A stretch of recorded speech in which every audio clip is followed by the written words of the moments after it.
Hello, everybody. Welcome to This Life, as we are joined in the lovely area known as the Crags on Sept. Oddly, most people think this is the main entrance to Sept. It's not. That is known as the Gateway, but the Gateway is definitely far more secluded, far more almost by design to be secluded. The Crags is the most open area where you follow down the stream and towards the Umbra, well, it's just a nice open plain. And that is where it starts.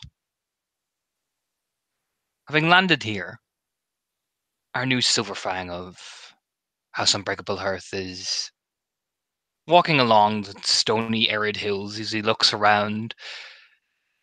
This place is vast and empty, but you can hear almost an echoing, even in the Tellurian side, of voices. Creates almost an air of something out of mythos. And as you transition into the Umbra, that effect only magnifies. Various rock spirits, various various bits of water spirits, actually. They all echo off each other, and oddly for our young Silverfang, the sound of an echoing voice seems to just constantly holler out in these vast, umbral coastline hills. So as our Silverfang howls his introduction, kind of stands staring out in the open plain, you begin to see figures in the Umbra emerging along the stony hills, along the vast raised platforms. When you look up and see probably part of you expecting, well, Vikings, really, to emerge, the first people you will see, you can smell the distinctive smell on the air of Silverfang, as if they were almost waiting for you to arrive. And the first person you will see is this lady.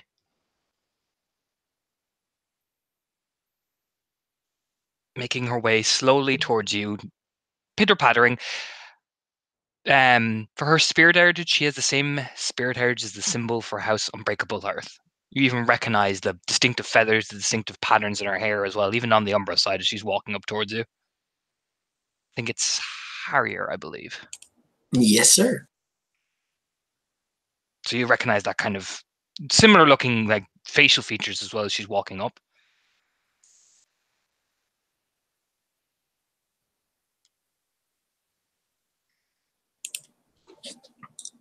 When she gets close enough, is this someone he recognizes from being in the house? Has he seen or heard of this person? You would have heard this is Melanie. She's Theurge, House of the Moon. Lodge of the Moon, sorry, Lodge of the Moon. She's known to be a diplomat for this area in terms of mainly dealing with the Get in terms of the house's interests.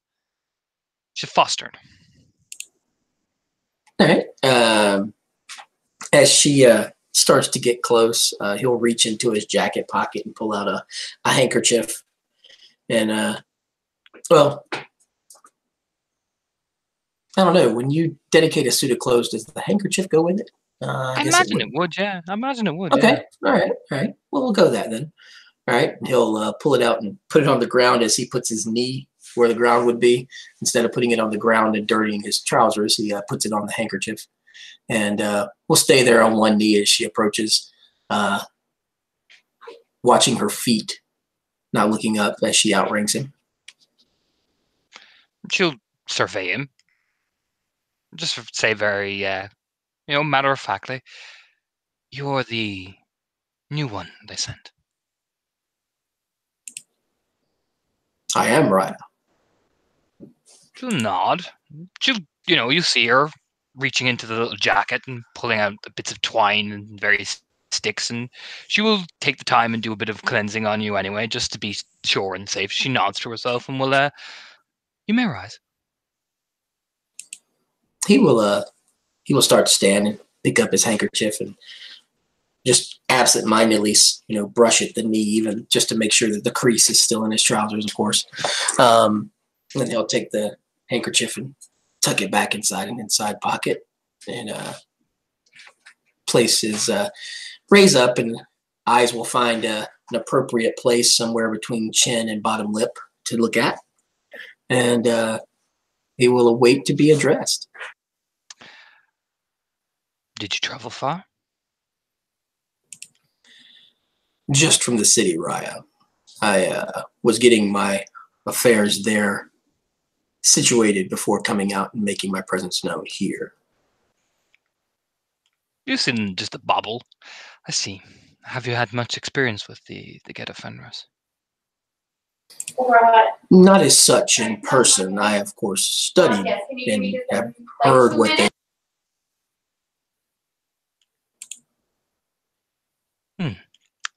Good. You'll word to the wise.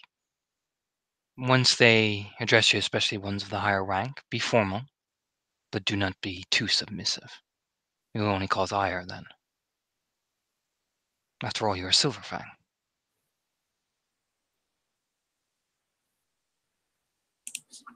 Understood. She'll ruffle the back of her kind of dyed red hair. I have taken a deed name as to provoke a civility among the Gate of Fenris. However, it's not an option for you. If you wish to remain as tradition decrees, I don't mind, but blending is important for us here. I see, and he kind of gestures to the jacket and the vest and the three-piece suit. So this might be a little out of place then. It depends on which one you're talking to. She'll smile. Some, like our tail singer, prefers an element of class even for Fiona. Others prefer, she nods to herself, a more mundane dress wear. He nods and kind of taps his bottom lip, considering. I'll have to make a trip to my wardrobe, it seems. She just nod.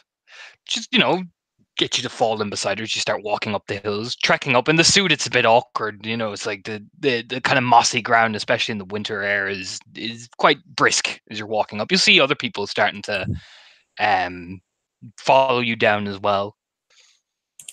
Yeah, he'll kind of place his hands behind his back, almost like a general surveying the troops type walk. Definitely trying to stay in the rockier areas so his shoes don't sink and get mud on their fresh shine. Do you have any questions? Well, I wasn't quite sure. The missive sending me here was rather curt. Something about needing more of a support presence here. Yes, we have had extensive battles with the spiral threat, which has resulted in a loss of numbers. A new initiative has been brought forward, and we think a new, young, budding representative of our house would be a good diplomat to have, even for one such as your auspice. An example must be taken. There is other members of the different houses here, but we think it best to make sure Wormfoe knows they can't have their claws everywhere. Understood, Ryan. Exactly where would you like me to start, if I will?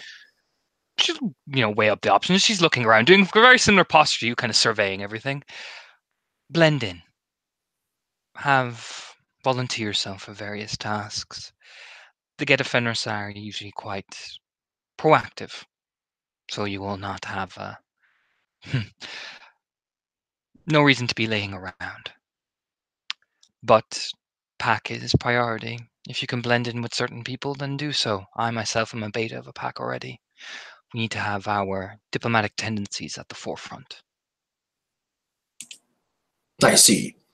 So, in regards to the current threats to the Sept itself. Do not. There is a large spiral presence. They have been quite innovative in their attempts to whittle us down. We recently suffered a very serious compromise to our security, however, that has been maintained. The city has been pushed back to a certain extent, but do not go there alone, particularly around the dock areas. Always keep an eye on yourself. There is a bar known as the Hangman by the Shadow Lord held, but it is welcome from all Guru of the Sept as long as you adhere to the rules. The Sept itself has no rules against travel to the city, then? As long as you make the Guardians aware, talk to Perfidy. She's a Glasswalker Ragabash. She is one of the main operators in the city. As long as she is aware of where you're going, she'll spread her hands. And as long as you're careful, of course. Yes, with my business interests that will be hopefully of help to the Sept. I will need to make random trips to the city, as it were, to maintain things, business meetings, etc. Also, how about cell usage? Is there any issues with that?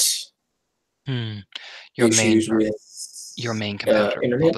your main competitor will probably be Carves the Path if you're looking for that. In terms of internet, it is not too bad. The Glasswalkers have a nice setup here. There is an abundance of them, so they've made sure we're all kitted, as they call it. He smiles slightly and nods. Fair enough. Carves the Path is one of the main owners of business properties in the city. If you're looking to set up anywhere, he is a good friend to have. I will make a note of it. She'll just nod her head. What experience do you have in dealing with most city matters? You said you came from the city, so I imagine you're quite extensive. Yes, with most of our, as was with the forte of our house, and he'll just kind of smile, kind of when you're telling your grandmother her own stories, and he'll be like, yes, well, as is our forte, I have significant business dealings. My business is I contract out to local law enforcement as crime scene cleanup. I have 3 different trucks and several different crews that I established in my former city. When I came, I moved that business here. Obviously, I'll need to get set up and see if I can make the proper contacts and contracts here. However, I do have several letters of recommendation from the former city that should hopefully ease that process, as it were. Just nod, seeming impressed. Good. As long as you keep the right friends, I don't see why this shouldn't go through smoothly. Just nod to herself. You are aware that our worm foe is a member of House Crescent Moon.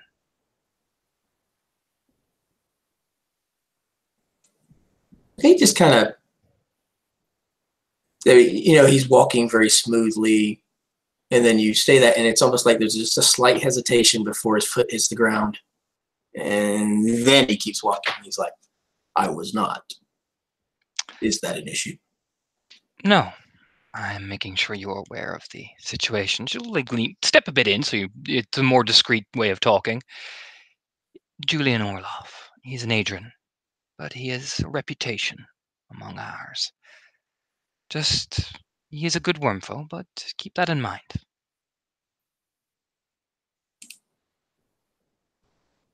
He's you can tell he's kind of looking at you with that kind of looking at you out of the side of his eye type situation. Yes. Yes, and how does Gleaming Eye feel about him being a worm foe? Well, a Gleaming Eye is in his pack, so I imagine they're keeping a keen eye on him. He just kind of nods, smiling a little bit, kind of that bottom lip, doing the, yeah, that's what I thought. Okay. He is the master of challenges. He is keeping an eye on our illustrious wormfoe and his proclivities. Interesting. Just nod. We have some relations with the West and Wisconsin as well, but they rarely come here unless they need to. Just shrugs. I see. But my advice, befriend the Glasswalkers and befriend them quickly, especially the pack known as the Eyes of the Valerine. They're good people to have, even though you look around, they have a bit of reputation for being a bit ruthless, but who isn't these days? Ruthless is a state of mind, and definitely in the eye of the beholder amongst those who he kind of looks up. Follow my auspice. Just smile and nod. Then I fear you will have no issues. He just kind of takes in the air, smiles a bit. I can't see as any.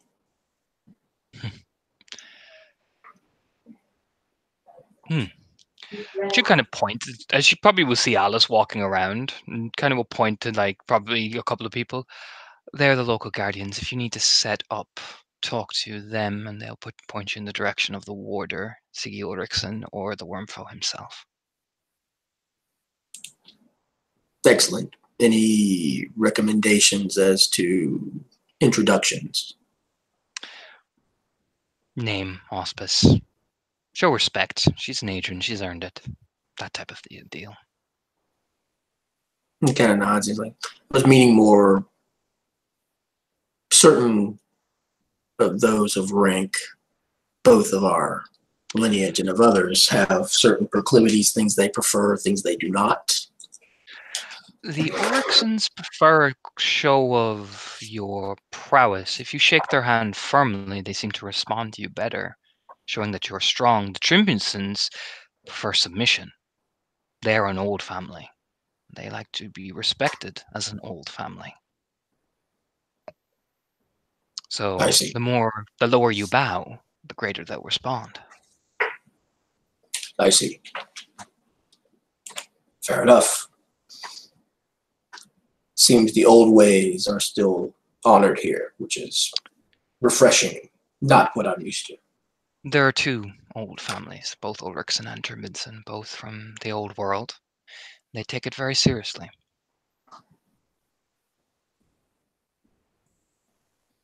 I can see that. You just nod. And just beware of the crows always watching. I don't need to tell you how observant the Shadow Lords are about things. She's just walking along. He raises a brow and just smiles. Wouldn't be the first time I've had to have a chat.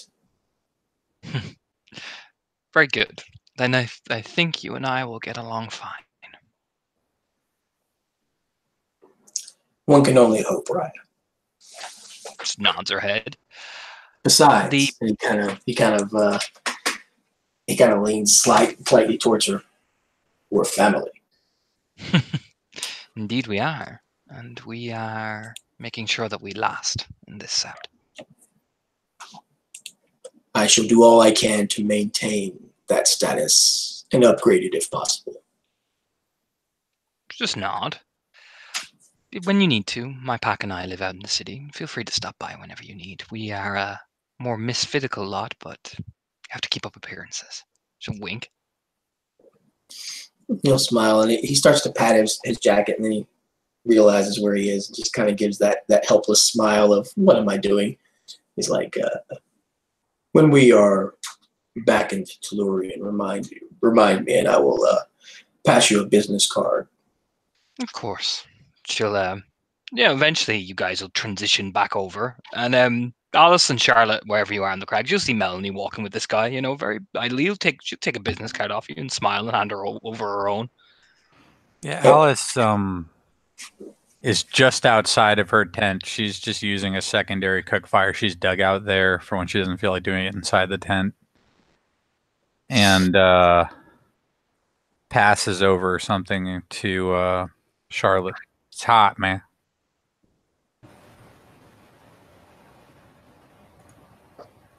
I wasn't prepared. It is fire roasted meat on a stick. There's just this look of like, how creative. Yeah, she is handed meat on a stick. To be fair, we'll go with she's probably fresh off working out with Marcel, which means she has been dragging logs. So yeah, she's probably plunked down and God damn it, JC. She's plunked down and she will take it. She ain't gonna fucking complain. Food is food. And probably have like, I don't know, the classic like kind of towel up around her neck. Has a jacket like tucked nearby because it's cold, but she's sweaty, but it's cold, but she's hot. She hates this part. It's the worst part. So yeah, she's just tucked close to the fire and fuck it, she's rocking the flannel again. Hey, look it over there. Yeah, I'm seeing. You ever seen that boy before? Nah. She Me neither. immediately pulls out the phone. Oh, look, they're coming up. They're coming up my hill. Yeah, should just be flicking through various chats with various people to see who has made comment thus far.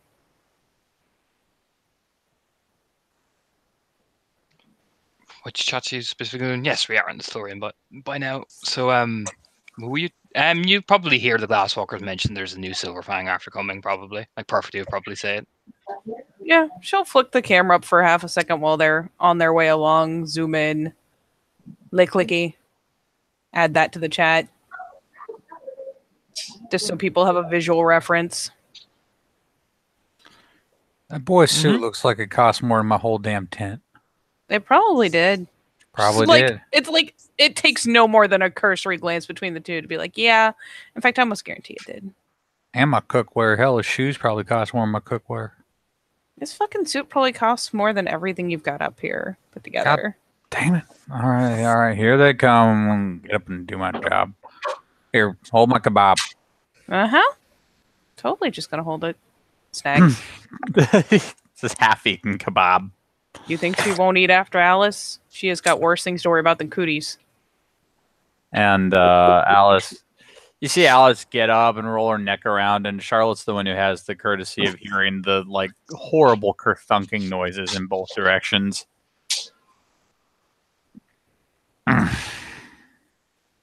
Hey, Melanie. Hello, Raya.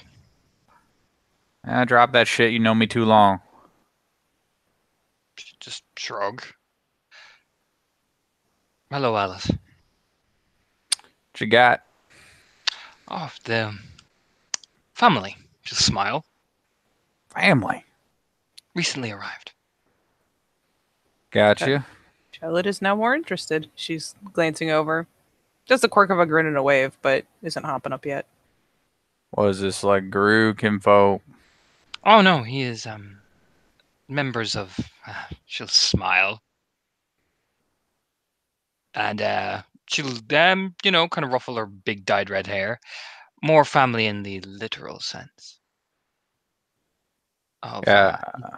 He is one of mine, in terms of Silver Fang, not kinfolk. All right. Slowly looks at him. Okay, let's hear it. Yeah, he's tall, kind of like in the picture. He's not overly muscular, more of like a swimmer's build. He will look at the ground, just kind of look to the lady beside him, and then on his way down to one knee, he will rest both shoulders on one knee and almost like a more of a what he would appear to be more of like a jock's taking a knee type thing instead of being more regal. And he will say,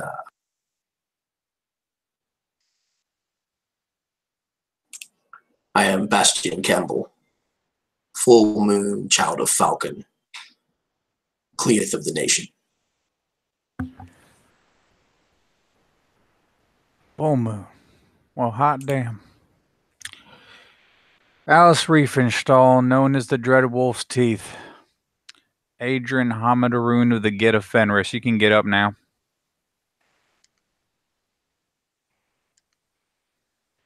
It is an honor to meet you, Raya. Mm-hmm.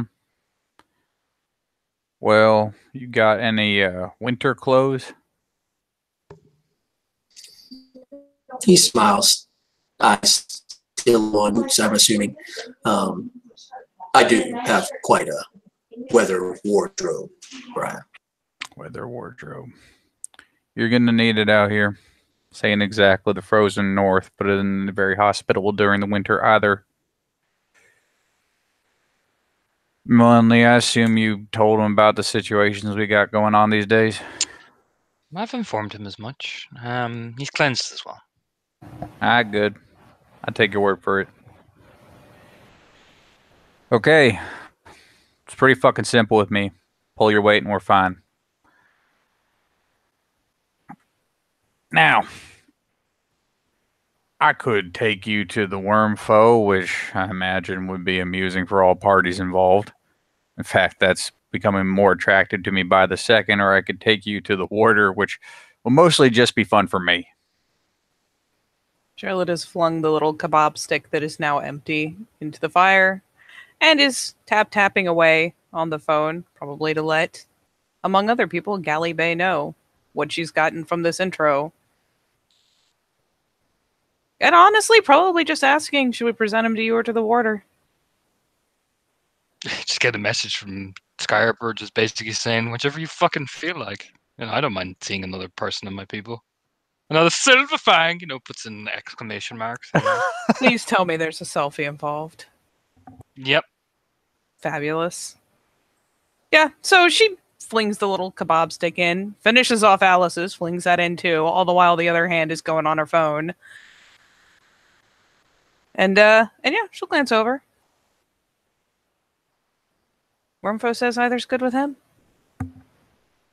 Oh, it's your lucky day. He's taking visitors. Charlotte, you gonna hang around here? You come with me. I am not going to hang around here. I am going to grab my jacket, and I'm going to go with you, and I'm going to get a fucking shower while you're doing intros. We'll kick down the fucking fire while you're at it. Oh, yeah, sure. Just, Charlotte, take your expensive boots and snuff out the fire. She's God. like, as she's like kicking it. Yeah, it's a pretty quick process of Alice and Charlotte kicking snow in there and making sure it's good and mixed in. The embers are all dead. I feel like you need a better system. That's going to be a bitch to relight.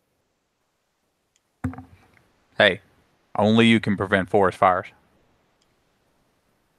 Fire pot. Kind of glances over. It's not even high technology. That's just maybe you don't have to dump snow in it technology. Aye. Safety. Rubs her face. Flicks a hand up.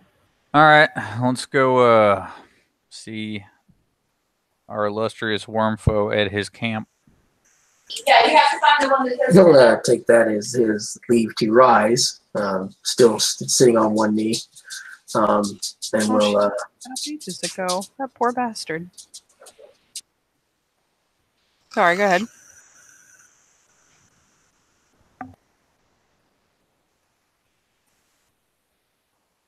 The fams. Melanie just used that point to take her leave, kind of waving you guys off and, just, starts trotting off herself, taking out her phone. Yeah, she gets an amiable enough, little wave off. Charlotte will probably trot ahead because, shower.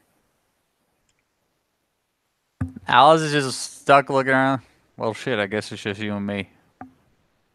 There's a pause from ahead. Oh, shit. No, never mind. I'm not dunking in the lake. I'll wait. Come on. Oh no, you don't need that shower you're bitching me about. Oh no, I need the shower, but I'm not. He doesn't exactly stay in the public housing. No, we don't. See, she'll continue to trot ahead because Galley Bay. Yeah, for the new guy, this camp is. It's very run of the mill, it's basic assemble. You'll see a small fire tent out in the middle of these high trees, extremely rustic. So fucking rustic. Oh shit, JC. Oh shit.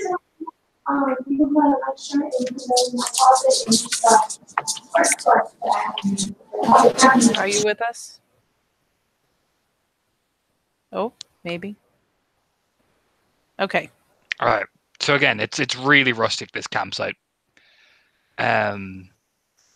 Extremely tall trees. Again, basic fire camps. You'll smell distinctive Silverfang because there is not one but two Silverfangs there actually currently at the minute. Again, for you who's used to a life of luxury, this is so bare bones and so rustic and so, Charlotte even probably will look behind at the Silverfang and just realize, Jesus, this is about to be a shock of his life. Yup. That's what makes it fun. Actually, for the Charlotte and Alice and the new guy, they will see this guy actually, you can obviously see the shadow of Skyriper going into it, but this guy is standing there with his arms folded, leaning against one of the trees. Looks like he was actually just after chatting to him.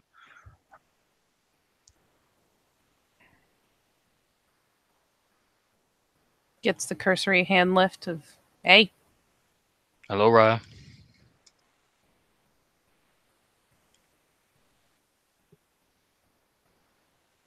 Hanging out? Wanted to talk with the Wormfoe about a few things. Is the big man in? He is. He went to clean himself in the lake. He said he'd be back shortly. Gotcha.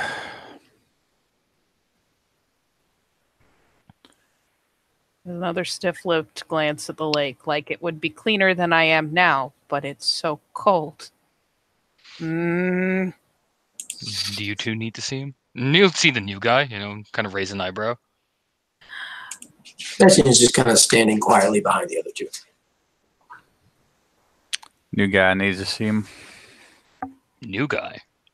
Yep, proper Yeah. intros. Cranes his head over.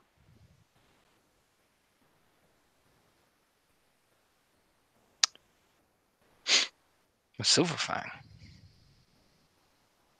Yeah, maybe if he is able to cut water with Siggy, we can pair him up with you. Shrugs very amiably. We'll walk over to Bastion. Bastion will take his hands from behind his back and place them at his side and kind of square up. Extends out his hand. Big, meaty hand. He'll take it and grasp it firmly. Oh yeah, he returns it. This big poof. Charles Raymond. Silverfang, Cleith, Arun of House Wormfoe.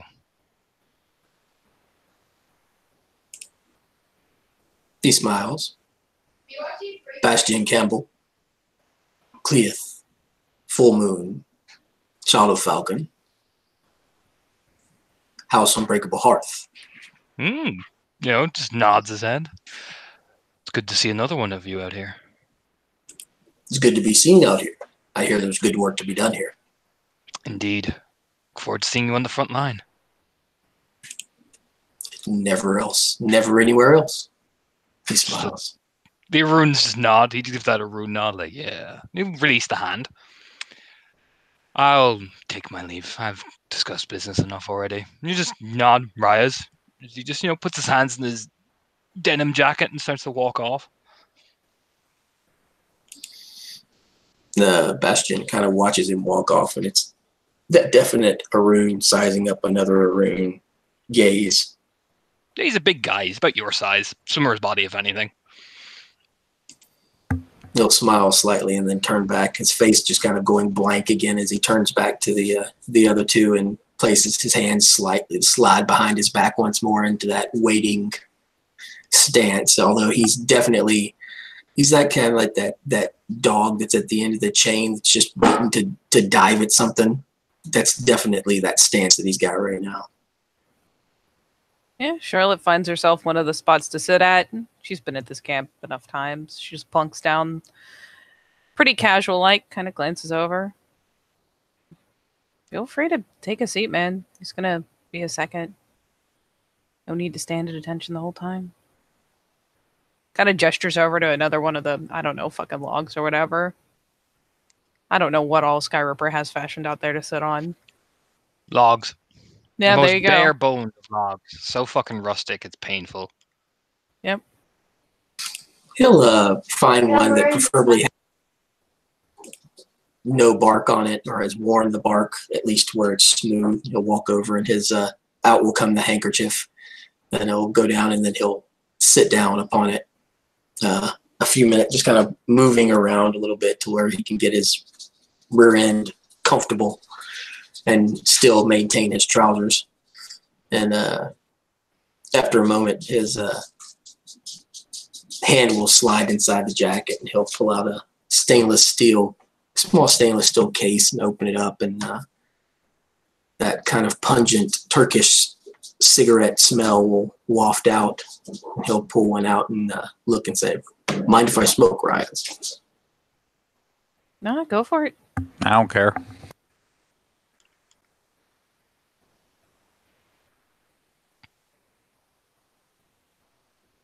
And true to form, the Eventu- Glasswalker almost immediately has the phone in her hand again. It's plunking away. He'll nod and Eventually he'll you'll light see up his him cigarette come- and offer the case to both of you. Sorry. I know, you're good, you're good. I jumped up before you guys, so... Oh yeah, no. You just see this guy walking through the trees, you know, rubbing his wet red hair.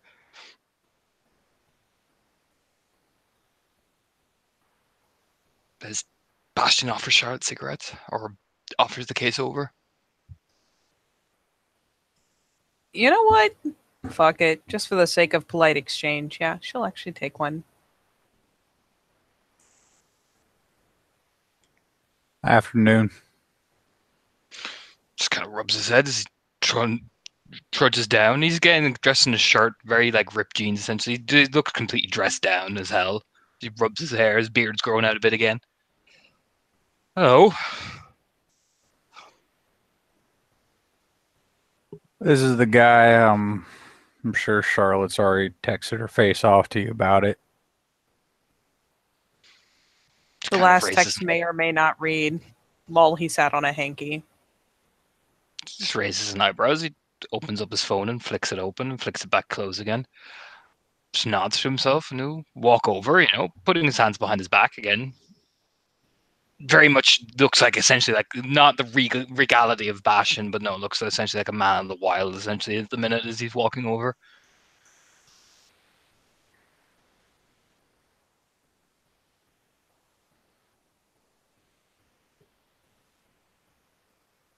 Oh, there he goes again. No, no. Don't worry. There's been a series of texts in the meantime. The latest one may be the lulls. But you didn't get the name data jockey for nothing. So it's all fucking there. Just stares at him phone and just looks up and he kind of just doesn't answer. He just, you know, he's kind of got the impression of, you know, I'm going to talk to this man instead of relying on the fucking phone. I mean, she doesn't feel like he needs to. It's more things she would have sent as they were heading over. She didn't know he was waist deep in a frozen lake.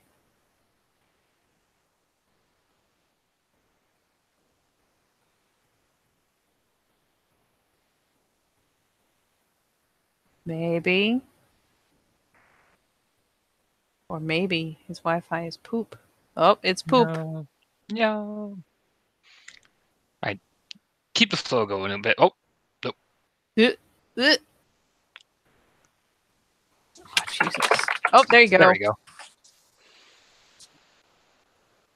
I hear JC. Hey.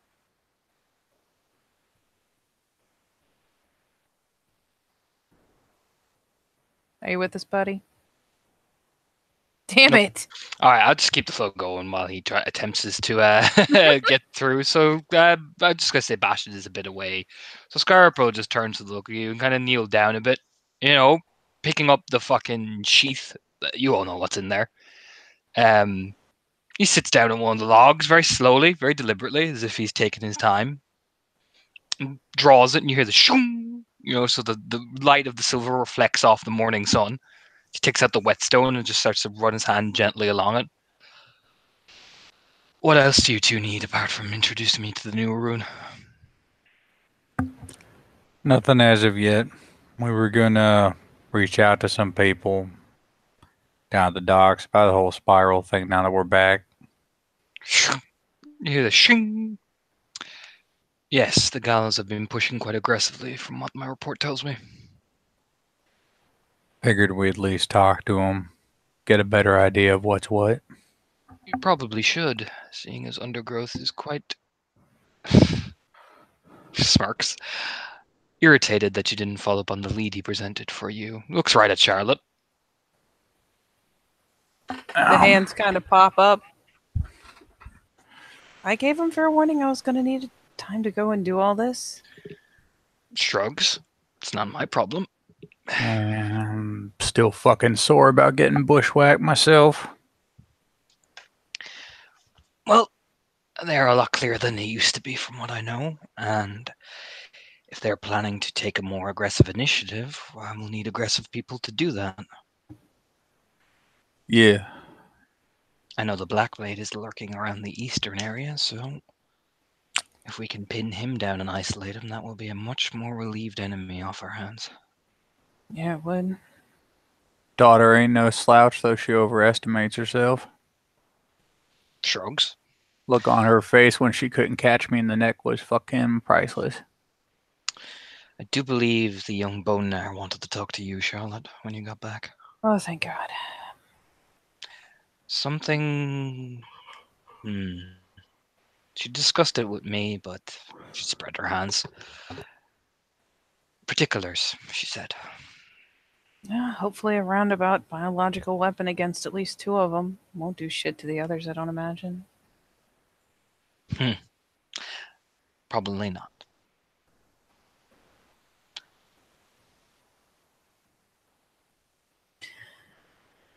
Anything else changed while we were gone?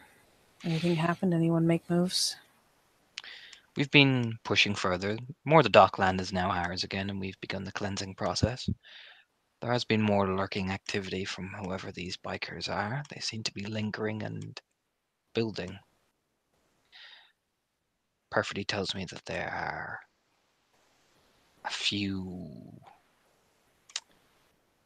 interested parties considering what happened to a pack of Guru that was in that area. I do know that was related to something belonged to us, but then again, there are deals within deals that I am hearing about. You talking about the ones with the Viper insignia or a different one? There's a different one now. There's a lot more of them, actually, but they have been lurking. Again, it's been very shadowy. No one's directly attacking, nobody's not. It's been more of a cold off. Besides, our greatest concern now is the spirals anyway, and from what I'm understanding, they've suffered from the spirals too. Yeah, I don't imagine they care who knows who or who knows what. Idly shrug. Like I said, there are currently now, they've made no aggressive action, so we're not going to provoke that. Let's worry about our own borders before we start worrying about them. Fair enough. Got too many problems to go making more.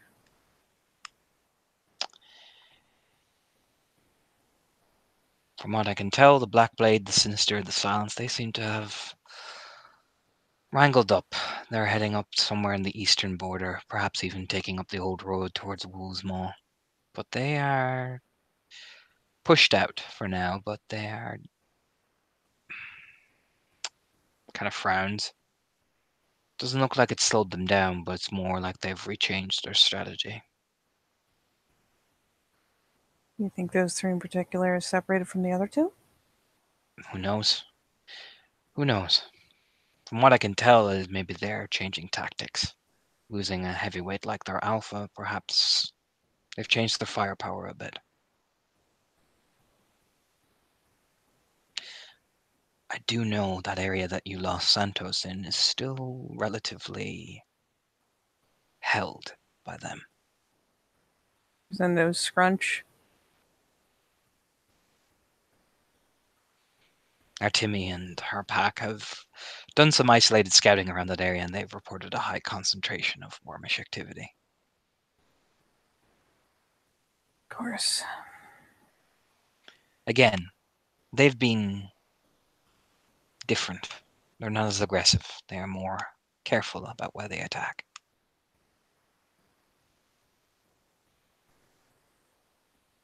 No, can't speak for one of them, but the other two tended to be careful in the first place. Or ruffles her hair. Shrugs.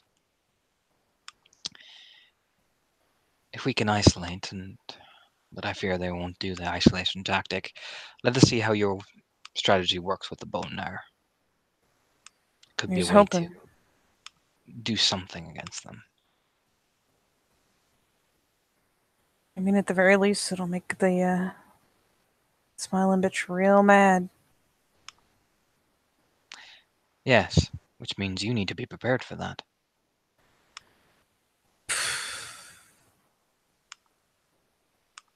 I don't know how to get much more prepared than I am. Just shakes his head, smirking. You eventually now look over to Bastion, who's finally returned to life.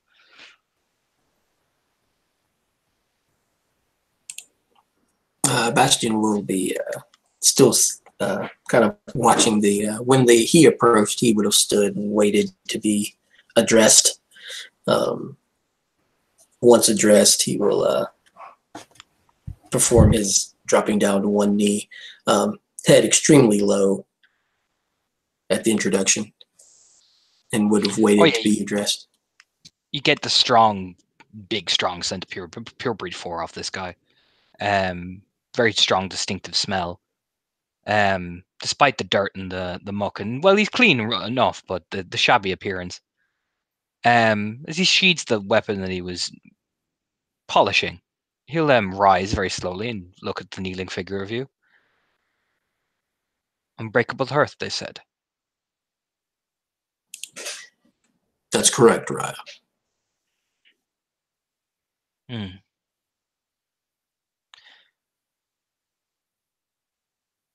You'll nod. Full moon. Yes, Raya. I expect a lot from full moons of our tribe.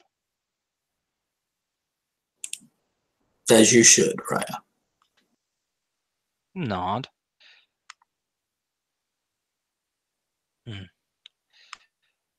And what is your ambition for coming here then? What is your goal?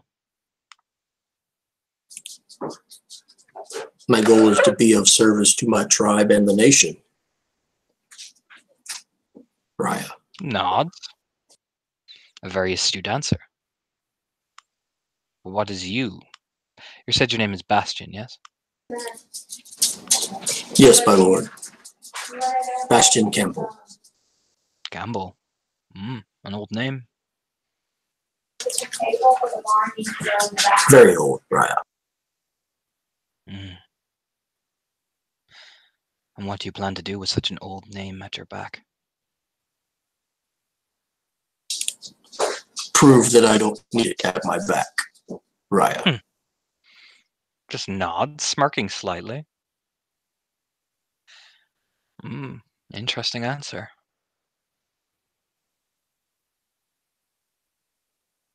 Do you know who I am?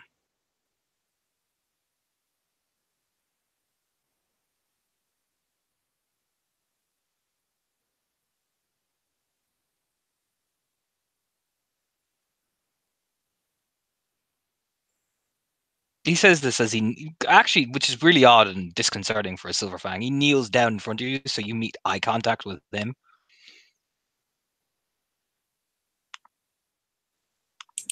Zoe.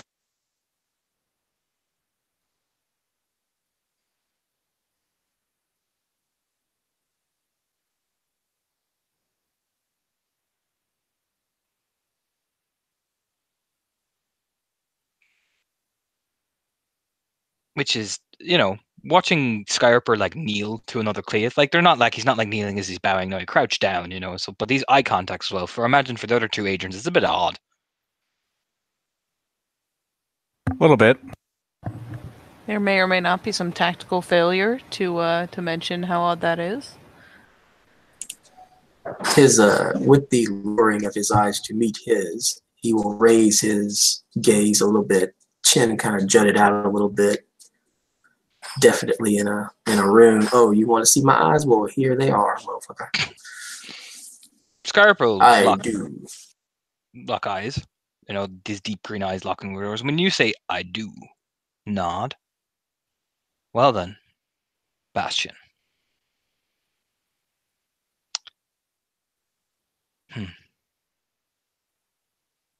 I imagine if he's Crescent Moon and I am a Campbell and we're both pure breed 4, I would imagine we kind of both look alike. Oh yeah, it's kind of odd. You know what I mean? Yeah, exactly. Nod.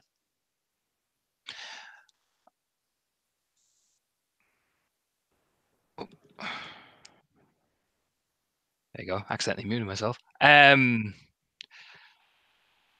he'll say, I am Julian Orloff of Clan Crescent Moon. Adrian to the nation, born on 2 legs. And Galliard of Falcon. I am the wormfoe of the Sept. And I am an oathbreaker. So when I say that I expect a lot from you, one with fire in his heart and eyes, and one who carries such pride in who he is, I expect you to be better than me. In fact, I don't expect, I know you will be. That is what I expect of an Arun of my tribe and of my blood. You may be unbreakable hearth, but I expect to see you doing your house and your people more honor than I could ever dream of holding.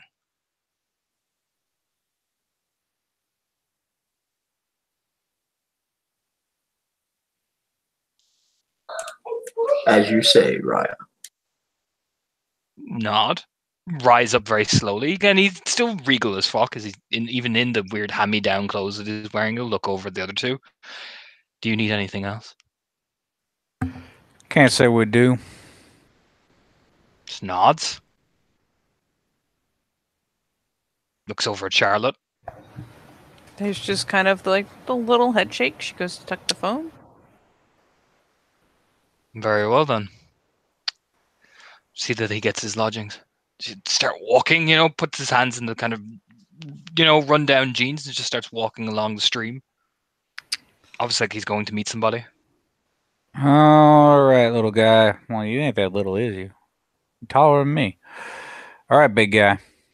We're gonna go see the warder now.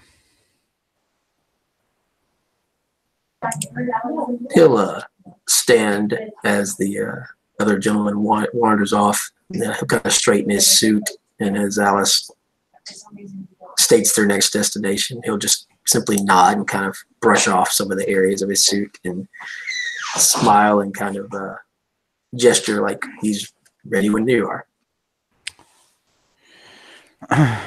Alice takes an apple out of her coat pocket, starts idly slicing it up with a knife and eating it as they walk.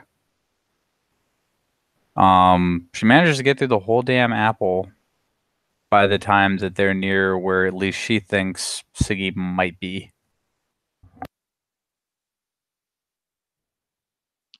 Oddly, you find her in the fucking beer gardens. Much like this expression, sipping tea, watching everybody, then everyone's just kind of awkwardly drinking, essentially. Oh, lucky day. A little peel off for the public housing because fuck it, she's getting that shower. Yeah, you go hide. She just puts the finger over her shoulder. Didn't give a shit. Alice flips her back off. Yeah, keeps the casual stroll.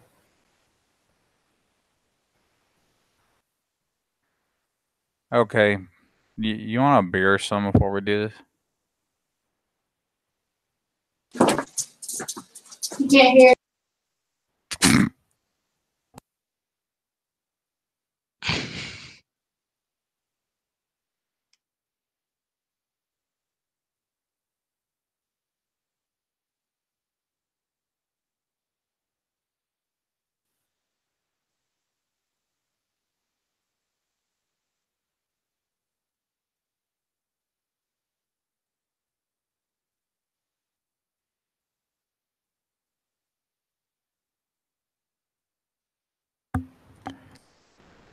Alice will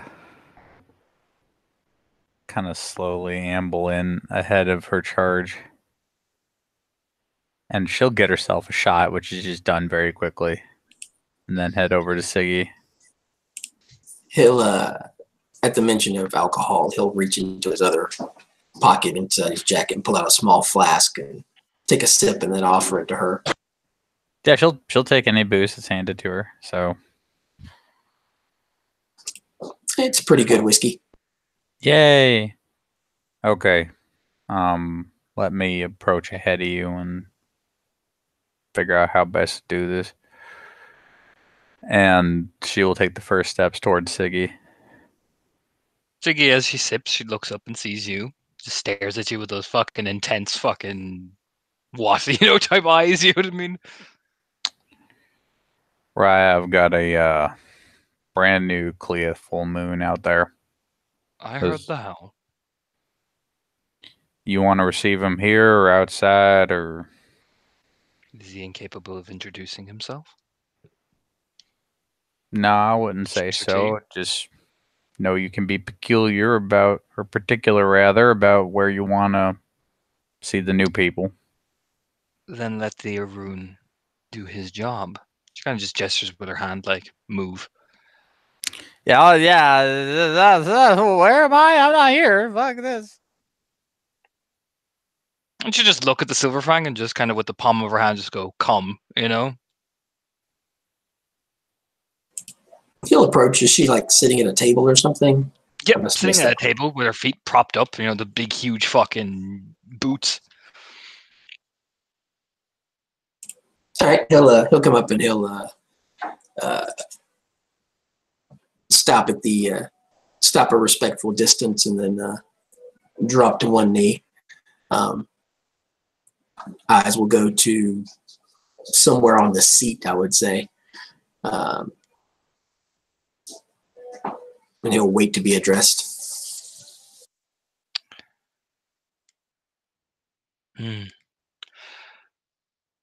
Bastian Campbell.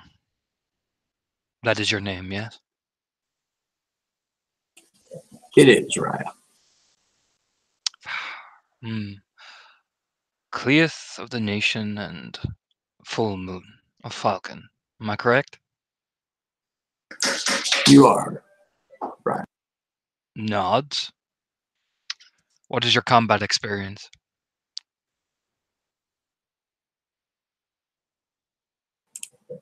I have seen combat both within the city and without, both Umbral and Tellurian, Raya.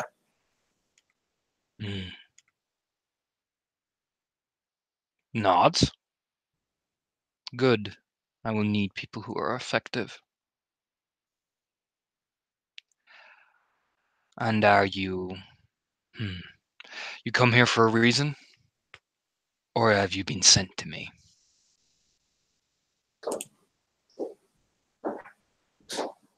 Both, Raya.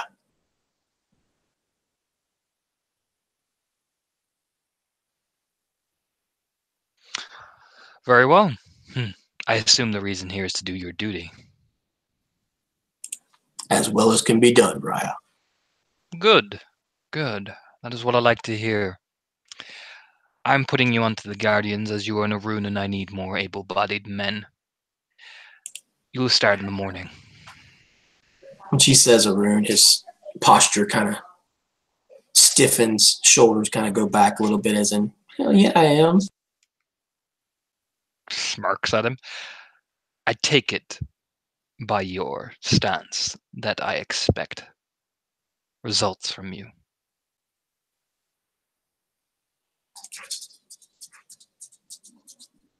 The lack of results is a failure. We don't do well with that in the Children of Falcon, right? Takes a long sip of her tea and just looks at Alice and kind of just goes, huh, Good.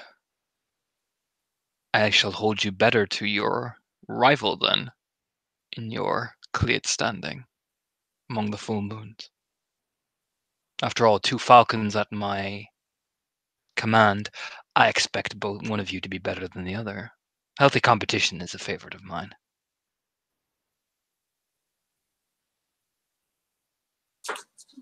Face remains impassive.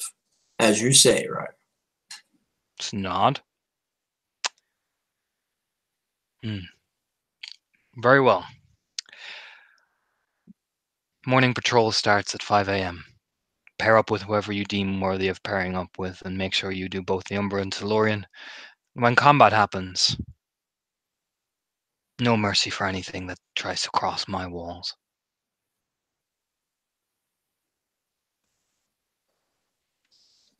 No mercy asked, no quarter given. Understood. Good. To look at Alice. And what do you make of him? Stands up straight. Haven't seen anything else yet. Good. Standing up straight is important. Means he's not trying to convince me he's something he's not. Nods to herself. Make sure he gets set up right. She cracks her knuckles. Understood, Ra. And tell Bones I want to see him. Next time I find him, Ra. Nods. I heard about his little proclivity.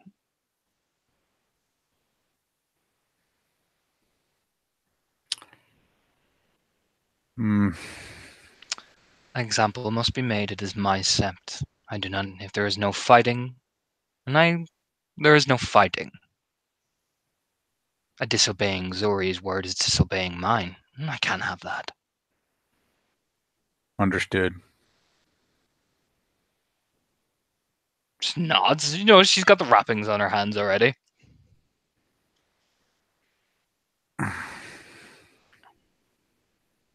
The Alice is just left awkwardly standing there like, I can't leave until she makes me go away. She kind of just looks at the two of you. Is there anything else you need? Or am I entertainment for you, both of you? Nothing else, Ra. Very well. Bring me more tea, would you, Alice? Yes, Ra. And she goes, it does what it's told.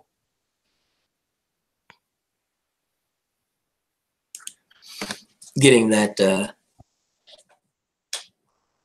leave to stand and leave, he will stand and before he leaves, he'll bow deeply at the waist and then will not turn his back on her until he is a respectful distance away, and then he'll turn to follow Alice. It does not take Alice long to procure more tea and then fuck off neatly. And Alice starts heading towards the public housing. So this is where most people end up. Last time I checked, there was a bunch of free rooms. Doesn't have somebody's name on it. You can get in there. It's got a kitchen, shower, heating, all that good shit. About chock full of Black Furies. A few others. What about Ken, Raya? Ken, few of them live here. Pretty healthy smattering of them live out in the burbs. And a few brave souls are out in the city. Yes, most of mine will be living in the city, handling business. He just kind of smiles. I'm going to tell you a story about the last city kinfolk I encountered. And maybe that story's just going to stay with you. You hear what I'm saying? I do. From what I was told, he was a pretty slick fella. Pretty good at his job. Fucked up one day. I went out to go see how he was doing. Rats had been at him about 2 days, my reckoning. Not long after that, I got jumped and stuck in the fucking neck with a switchblade. Maybe think twice before you stick him straight in the city.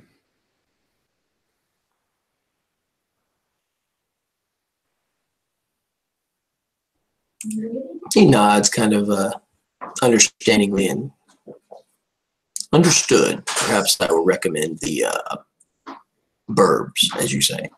A lot of people settle out there. It's close enough that we can get there if things pop off. It's far enough that maybe a kinfolk don't have to live around about fucking 25 Aroons all the time.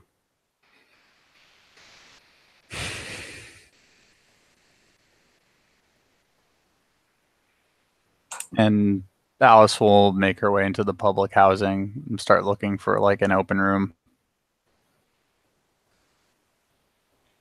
There's an open room. Oh yeah, there usually is. All right. This will be it until you find yourself somewhere else.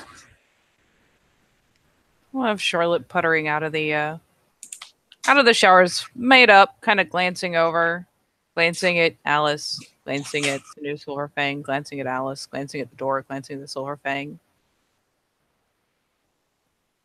You already secure housing? The housing is secured. I meant, she kind of gestures to him. For all I know, he's already got a place in town.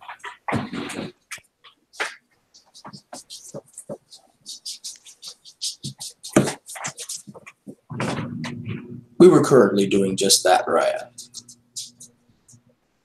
Cool. By the way, I'm kind of an ass, so she offers her hand.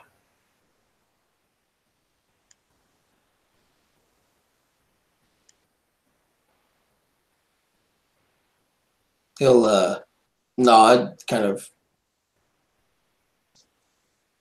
mystified by that declaration of calling herself kind of an ass, and will take her hand firmly. Yeah, and she like gives him like the little one shot shake of the hand, you know, that decent little handshake, but she's not doing the clinch or anything like that. It's just kind of a business handshake. Charlotte Sullivan, deeded Firefly, deeded Web of Peace, Hamid-born Philodox, Glasswalker, and Adrian. Should have done it sooner. You see him smile. It was kind of a look of relief come across his face as he realizes your deed name is not kind of an ass.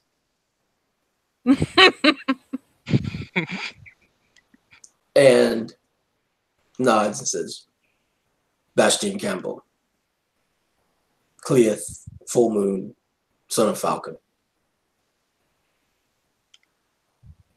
Pleasure to make your acquaintance, Raya.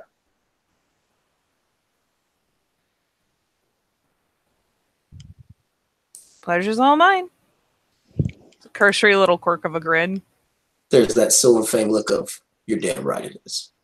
But he doesn't say She it. looks deeply amused. For what it's worth, there are places in town that are perfectly safe if you give the right people the heads up. Or you can crash here. Would you perhaps be one of those people, right? I can connect you to the right person. That would be most helpful. Yeah. Depending on what area of town you're going for.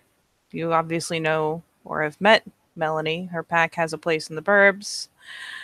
Do you have a phone?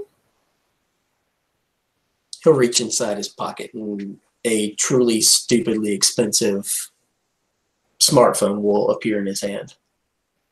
May I? Certainly. Oh, one moment. And he'll take it and he'll put his finger on it for a moment and then it'll open up and he'll hand it to you. Yep. And she will promptly go into put in a handful of contacts. This would be Harv's number. He's the alpha of the pack in the city, at least on one side of the city. Then this is there's contact for actually, which would the Gallows prefer? I assume they'd rather that she connect people straight to Undergrowth. It's usually Anton or Undergrowth people get connected to. Yeah. So she'll be like, this is Anton's number. His pack run around the docks. Shadow Lord, Alpha. Just so you know.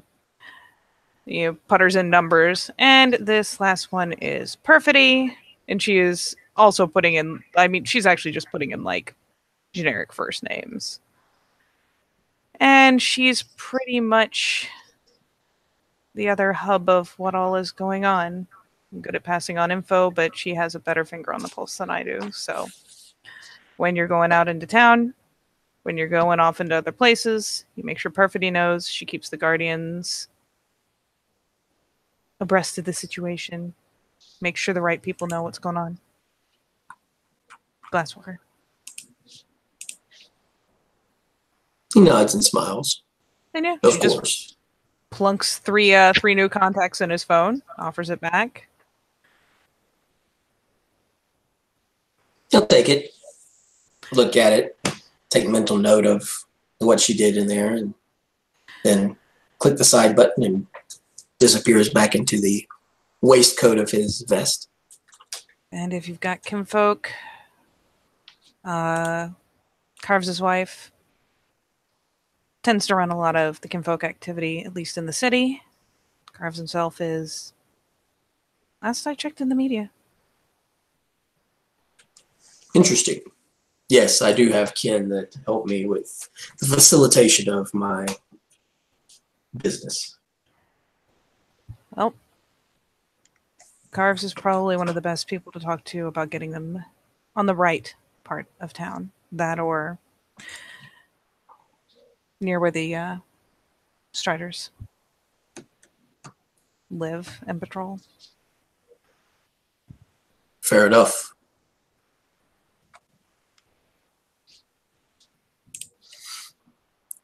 See him, as you say that, you see him kind of like his head kind of cocked to the side as if he's hearing something.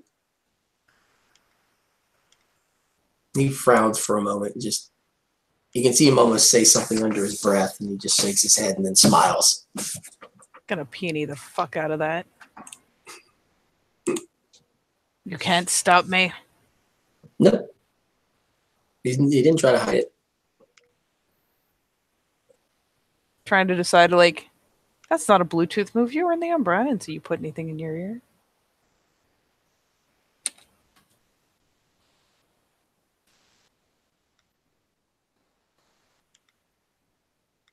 That is 4 successes. Definitely looks like he heard something and didn't agree with it. And dismiss, or he heard something and dismissed it, perhaps. I mean, is he flagrantly wearing anything like a Bluetooth or like the little collar set or anything like that? Nope. Then she will tactically not comment. And kind of gesture the open door. And in the meantime, enjoy. I'm going to go get Coco.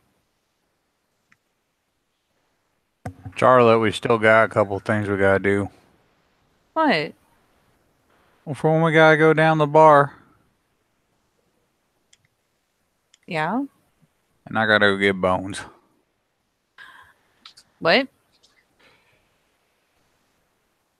Word of things reach Siggy. She's got her own take on how things are gonna go. I think you know the drill. There's kind of the... She doesn't go for the nose pinch, but you get the impression that that little cheek rub she does is pretty much the same thing. Just the, oh, great expression. Would you mind if I tagged along, Ryan, unless it's something private? Getting to meet more members of the Sept is always good. Alice looks at Charlotte. You got more experience Oh with my him than I God. do. I already like him. Okay, I'm gonna make this quick side trip to Bones, and then we're all gonna pile on my fucking truck and do this. And Alice goes to where she knows Bones tends to be. And yeah, Charlotte will, in the meantime, probably make sure he is abreast of the various amenities and give him a general idea of the set layout from the public housing porch. All right, I'm to Bones and I bring you all the hangman because I got a goodie for you guys. But that was to find Bones down in the very, very southern end of the lake in that creepy, weird, rooting fucking den that he's made for himself. You'll see him sitting in Krynos form, much like this, as always.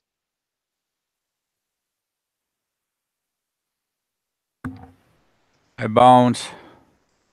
The head will just look up. Siggy's sending for you. Hmm. Wants you to Gets go up. down and see her. Gets up very slowly and melts into Ahmed.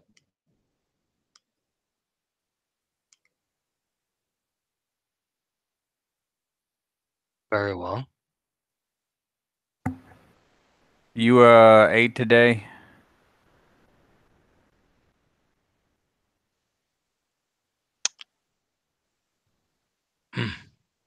Yes.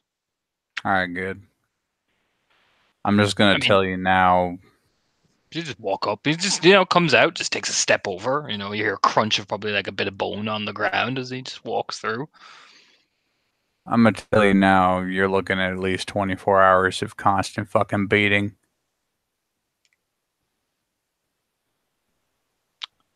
That does not bother me. I didn't figure. Besides, Raya tends to prolong the beating enough that it makes the point. 24 hours would not make the point accurately enough, as I would not be able to comprehend me getting the point. Alice runs a hand through her hair. Look, just okay, man. Just head over there. She's probably still at the beer garden. So Nods. Just nods and just keep, stretches out a bit, leaves his, usual gear back in the little fucking rutting den that he has, and will just nod to himself, those weird eyes just looking at yours. You seem concerned.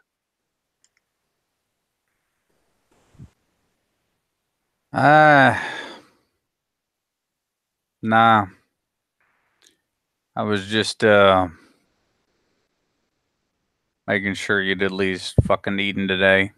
Not like you're gonna get a chance for a hot minute. Drugs.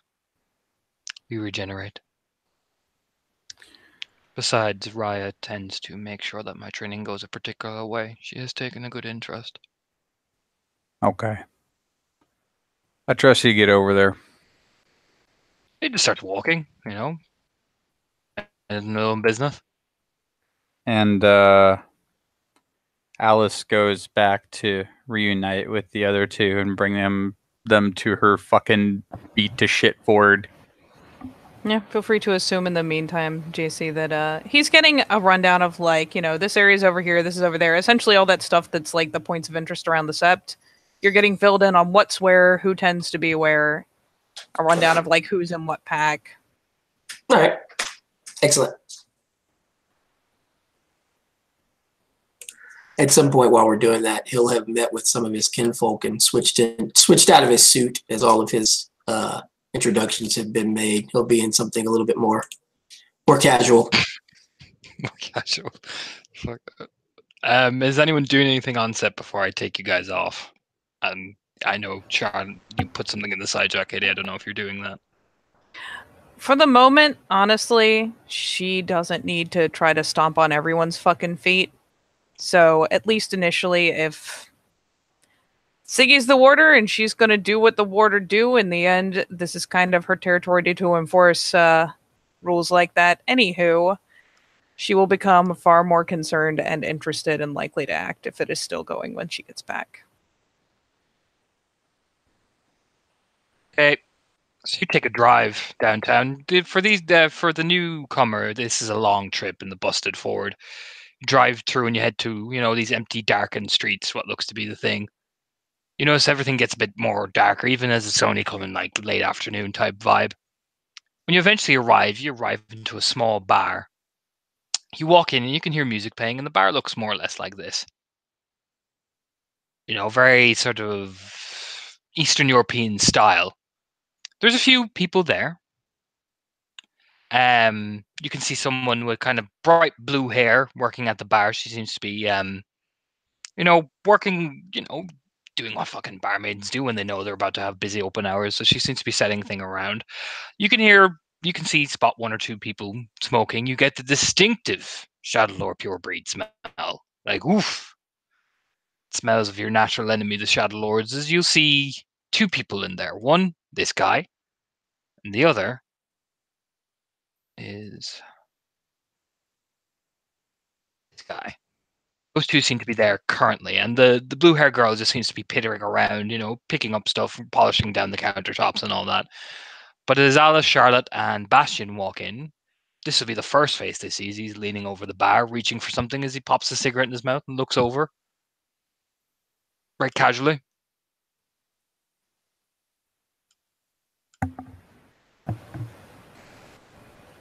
So, yeah, Charlotte just kind of saunters pretty comfortably in. She's not acting like she owns the place. She's not acting like she's at all worried about being there. She's just walking in like she's been here a million times. It's almost like she has. Hello.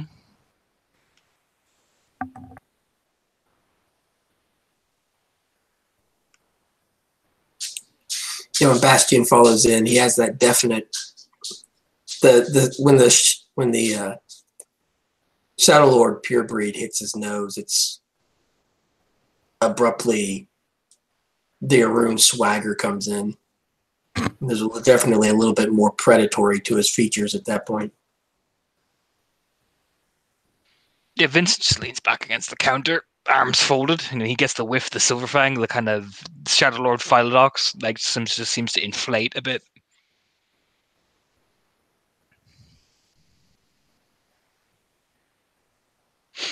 This is the new guy.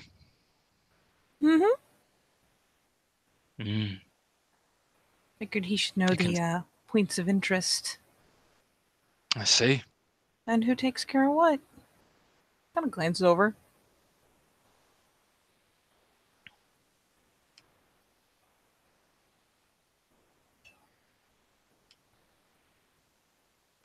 Vincent just stares at the Silverfang. It's that type of Shadow Lord Silverfang stare, essentially. You can see the anime static.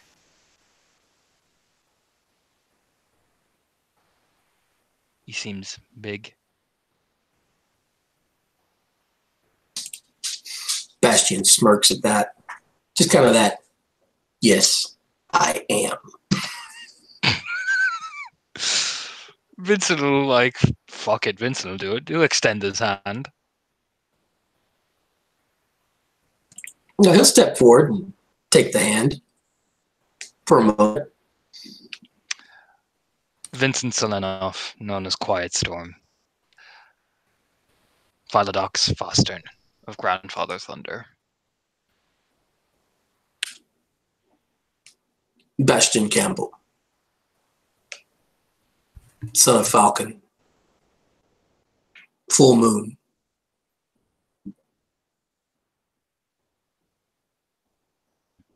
Nods. He'll be like, it's a pleasure, I'm sure. We are ecstatic to receive you. Of that I have little doubt. Yeah, and he'll take the hand away and totally reaches over for the counter and just rubs his palms together very casually. And they'll take a couple of steps back. Hand will go into a pocket and pull out a handkerchief and just idly start cleaning his hand. Vincent does much the same as that. She watches the two of them like, yes, pleasure. Yeah, I'm just going to clean my hands off of this. Are you here to see Undergrowth? Just eyes Alice very casually. That I am. He's in the booth. All right. And Alice will amble over to the booth. And it's one of those moves where she kind of leans in on the opposite bench for like a couple seconds before she's sitting there. As Bastion walks past him, he'll kind of give him the wink and the finger gun, and then keep walking. Vince just lights a cigarette very casually, just staring at you the whole time as he walks by. He just shakes his head like, You come over to this guy. He just leans back, has a drink on the table, and he leans back in the leather jacket and the messy black hair. Oh, it's Alice coming to see me. Yep. And she brought a friend. He was an eager volunteer. Bet he was smelling like that. So rich and fancy perfume. Distinctive. Very. Smirking. Listen, I'm back from my trip to go up and butt heads with a vampire. Figured I'd come back down here because y'all were interested in me coming back down here. Mm-hmm. It's where the enemy is, and you're running the show on this side of town. I am, yes. I am running the show, as they say.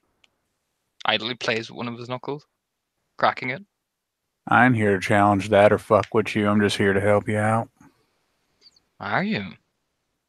You brought your bodyguard. Smirks at the Silver Fang, you know, the wry little devil smirk. Bastion kind of gives him that appraising look like, that's not a bad one. Okay, I'll let that one go. All tensions aside, we need the bodies. Oh no, I'm not disputing it. Fine choice bringing another Arun in. Looks over it, sees Charlotte, just nods to himself like, And you brought your partner in crime, after all. Wherever Shaggy goes, Scooby always follows. I do something to offend you recently. No. Take a long swig of the drink, smirking. Why are you offended? Not quite. Oh, well then, why are you getting so antsy? Rage 5 just sits across from the table like, I wonder why. Rage 2 is just like, bro, why you so mad? Why you so mad, bro? Smirking.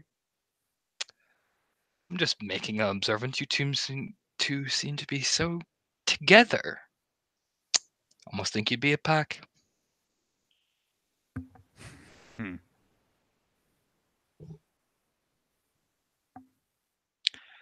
So I take it you want to lend a hand. That's the idea. And you want to get the newbie's boots wet? That too. Oh, came out to good old-fashioned undergrowth, because well, I do got the good shit. Never disputed. Well, there are a few things happening. There are some activity, not here. The docks are being relatively cleaned, step by step. But you push out past the docks and you go around to the kind of upper eastern side. Whew. Boy, oh boy. Leaving all sorts of little lovely marks around the place.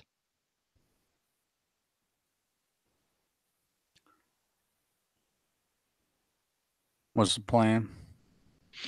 I mean, just a couple of old city streets, all that type of thing. From what I can tell, they've left some things behind. Maybe you three could go and make sure everything's nice and clean. We've been sweeping building to building, finding all sorts of interesting things. And when the fog rolls in? There hasn't been no fog for a while. If there is, you know the drill. We'll be around. We always are. What is it your friend Carves always says? Always in the neighborhood. Wink. Yeah, he's fond of that phrase. I bet he is. But you'll see us. If fog rolls in, get to a defensible position and we'll back you up. Siege engine is usually around here by this point. Somewhere out in the points. All right. But when you go in the buildings, get ready. They are quite a sight. Afterbirds, after all, from the leftover. My guess is they didn't have the time to gestate yet, so have fun. When he talks about things that are quite a sight, Alice gets kind of a distant look for a couple seconds before she shakes out of it. Smirking. Looks over at Charlotte, watching her as well, just like neck down a drink and nods.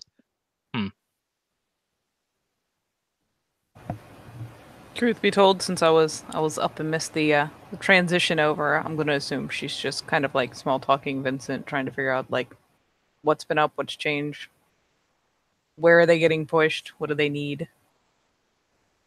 And Undergrowth just watch the whole thing and just rub his jaw a bit. You go in the buildings, there's usually some level of afterbirth or after viscera.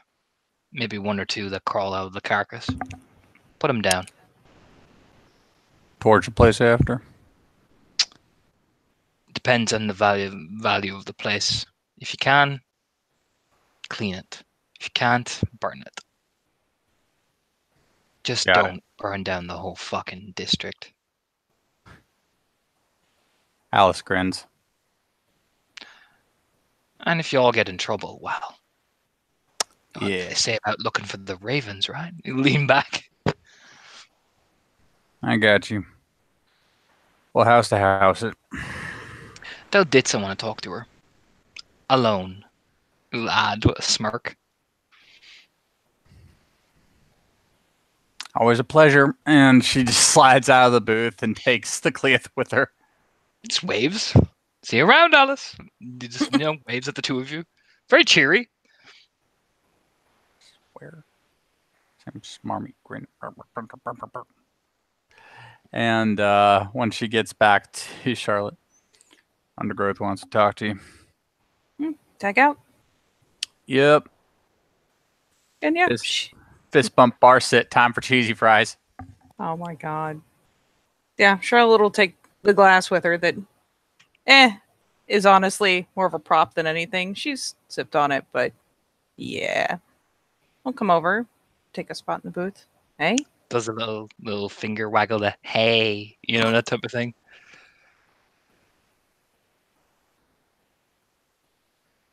I hope that means you're in a very good mood. I'm always in a good mood to see you, Ditz. Yeah? Always. You're essentially, like I told Alice, you're Scooby to her Shaggy. It's beautiful to watch. Scooby, come on. I was going to go with Velma, but Alice isn't hot enough to be Daphne. Yeah, that's fair. Can't even be mad at that.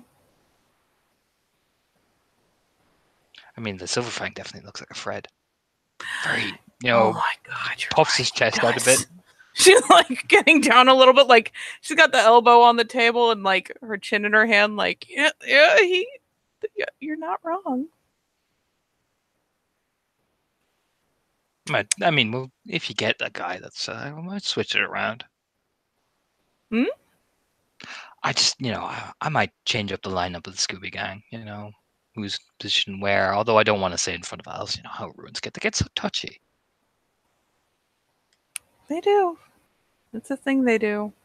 With extreme prejudice. So, Charlotte, why are you not wanting to spend time with your old buddies? Too busy running around with all your Get Offenders friends? I won't be like that. Told you I'd be around. Oh, you've been around all right. But I seem to remember, Anton, did he give you an invite? I've kept him up to date. Not leaving you hanging. Uh-huh. Running off down south with your friend. I do have multiple friends, yes. Jinkies. Smirking. And while you like pokes the table, have been managing to hold your ground, they needed the backup, and it didn't take that long. No, I'm sure I didn't. After all, we always hold down the fort for everybody else, especially you. I'm here. All you ever have to do is tell me what you need, and I'm here. Like I said, Anton, they gave you that invite. Like I sent a lot of you. As soon as you're ready to have me, now that I'm back in town, let's talk. Spreads his hands.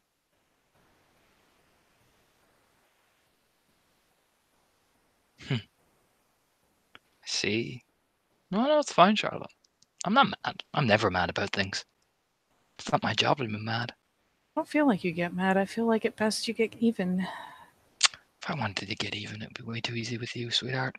Oh, I know. I don't have any illusions. Besides, don't want to hurt a precious little thing like you. That'll be just sad. Like kicking a puppy. I mean, Yeah. yeah, there's a severity involved, but you don't get any points. It's easy. Besides, leans back. I don't have to squeeze your arm to make you squeal. Quirks a brow. Smirking.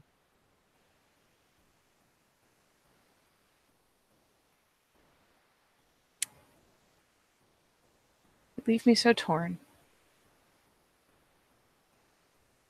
Like I said, we hold down the fort a lot. For all of you. While you run off on your little adventures. But it's fine. Old Undergrowth always has the info that you all need.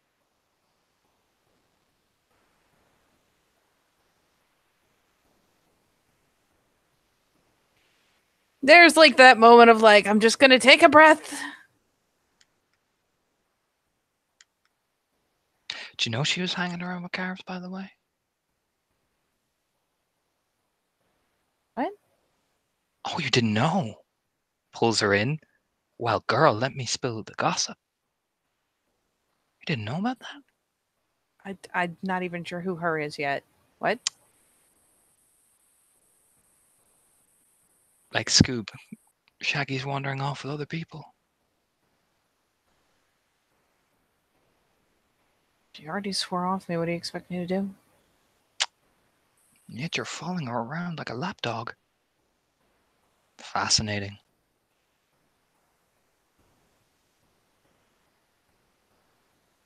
That's hardly fair. I like to Swat. think she follows me. It makes me feel better about it. Leans back. I bet it does. Bet Juno thought the same thing. Smirking devilishly. Oh, that's cold. Eh. Calls it like I sees it. You know me. I do. I'm not At least I'm not as much Anton. as you let me. I'm not going to hold your hand and tell you everything's fine. You're not a damsel. I don't know. The hand holding was pretty clutch. He's not here at the minute, so you're just going to have to deal with me. I'm sure I can muscle through it. I'm kind of grinning. Like I said, there's a job you guys can do. Everything will be hunky-dory. I don't mind. It's helping hand. All part of guys is good God duty. Oh, don't be like that. No. Be like what? Told you guys a million times. I don't care if it's the bigger picture. I don't care if it's something you need personally. I'm right here. You just have to let me know you need me. That's all you have to do. We did. You went down south.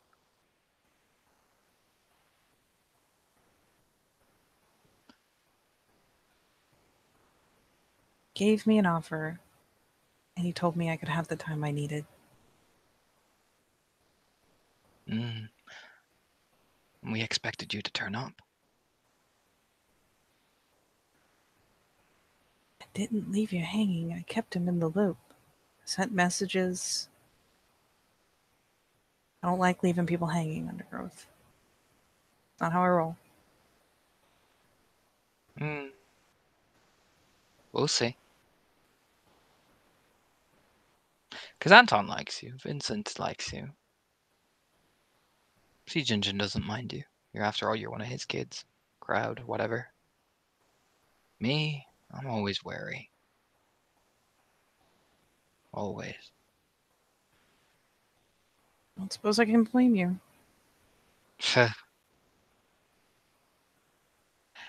I know why you're involved with us.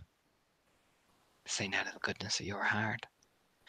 And I seem to recall it was to take down a particular person the last time you made the boss the big offer. How's that going? It's been a long time. My perspective has changed. Oh. I see. I'm not here because I'm getting paid to be. Mm-hmm.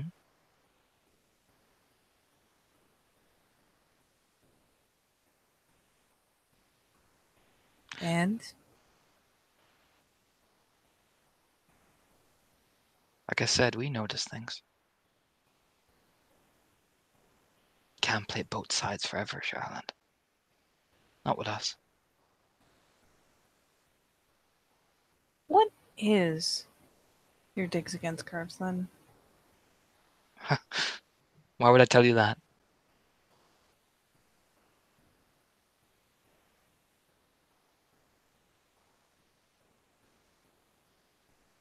Out here where everybody can hear you. I Don't wouldn't you know expect this you to. game?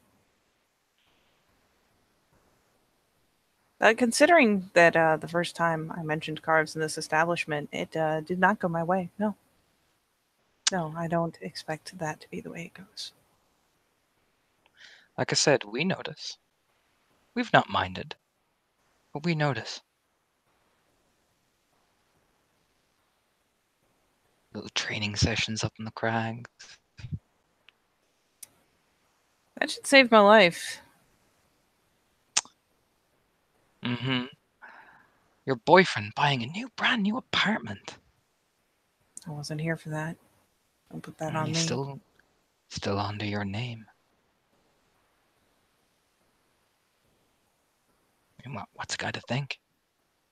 Is it? 'Cause I didn't sign for anything yet. Pretty sure it's Are you under gonna? his. I bet it is. Like I said, Charlotte, can't play both sides forever. We're all part of the one cause. Not We'll playing lean both in. sides. I'm just trying to keep my eyes and ears open and understand what the fuck's going on. Because you know what decisions I made when I was a fresh-faced Cleith probably weren't ones from the most educated stance. When I actually know what I'm up against and what I'm working with. I see. So you think we're not? Interesting. Think you're not what? Just remember who you extended the hand to. I haven't forgotten it. I've never taken it back. No, of course not. Why would you? We've held you up for so long.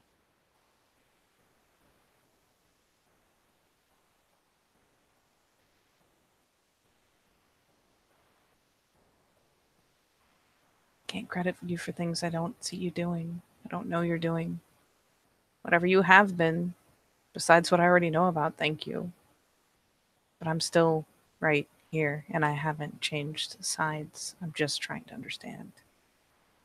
Things are a lot bigger than they were when all I knew was that Juno was crying in a corner over some shit that I had no idea. I don't give a fuck about a dead girl's perspective, Charlotte. I don't either anymore. It was never about Juno to me and her pathetic attempts to try and fandangle her way around. Well, there was a time I was that blind. Now your eyes are opened and looks like the crows aren't so appealing, are they? Are they not? Because I don't know about you, but I seem to see me sitting here a lot more often than in, I don't know, I imagine he has a penthouse. Just gonna I don't pretend know, it's a Charlotte. penthouse. One minute you're here, next minute you're running around up there. Up where? With the big man himself. The very ire of your frustrations. Though, in fact, if I remember correctly, Anton did pull you out and when you were dying from him. You did. Like I said, one thing and the other hand, I get it. That doesn't work for everybody.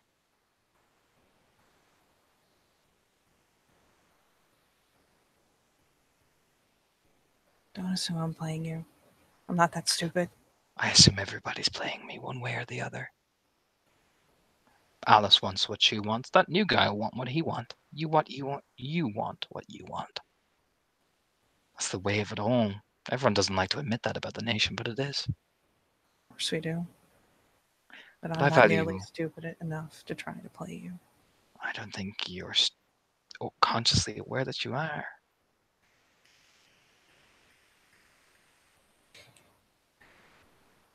But, like I said, the boys are happy, and I'm happy. For now.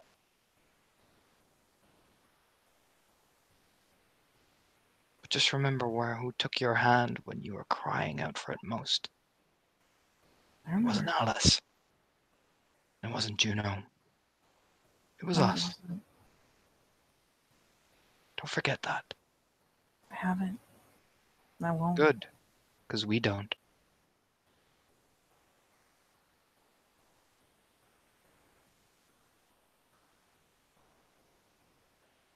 Just not.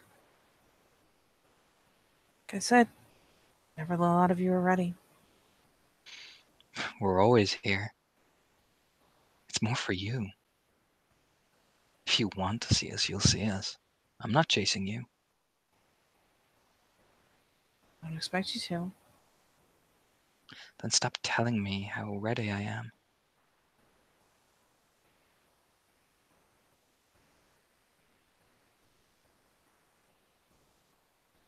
Telling you how ready I am.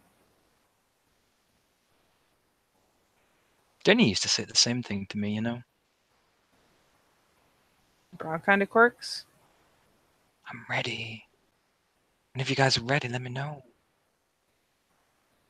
She never was ready.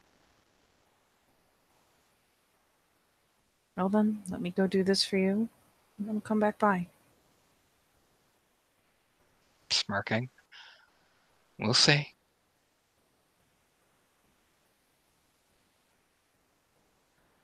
We will?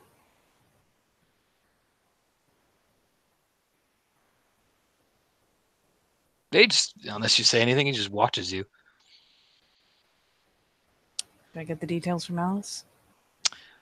Yeah, she seems to be taking awful charge, so I'm not going to interrupt the mighty Adrian known as Alice in her quest. Did she get addresses? Or did she just get a vague direction? It's down farther past the docks. You'll see it. A section of warehouses known as 34th Street. That's where the Sinister was making up her last residence. You just gotta go out of the dock area. We've cleaned most of it, but 2 sets of buildings haven't been cleaned yet. Expect after spawn. Hopefully none of them changed. Get the new guy's feet wet. After all, Silverfangs are so fun when they get riled. There's a nose wrinkle, but a nod. Gotcha.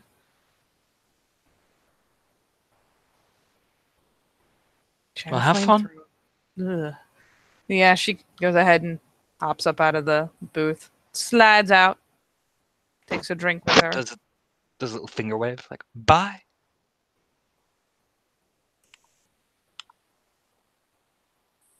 God damn it. She tries to take it seriously and do it back. She can't.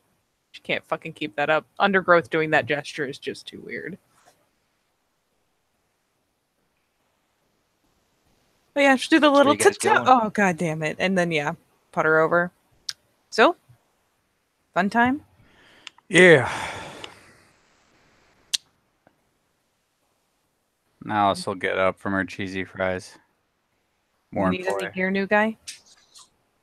Bastion's still sitting on a stool beside Alice, drinking from his flask. All right. Come on. Charlotte will get a farewell swig from her beer before setting it back on the bar.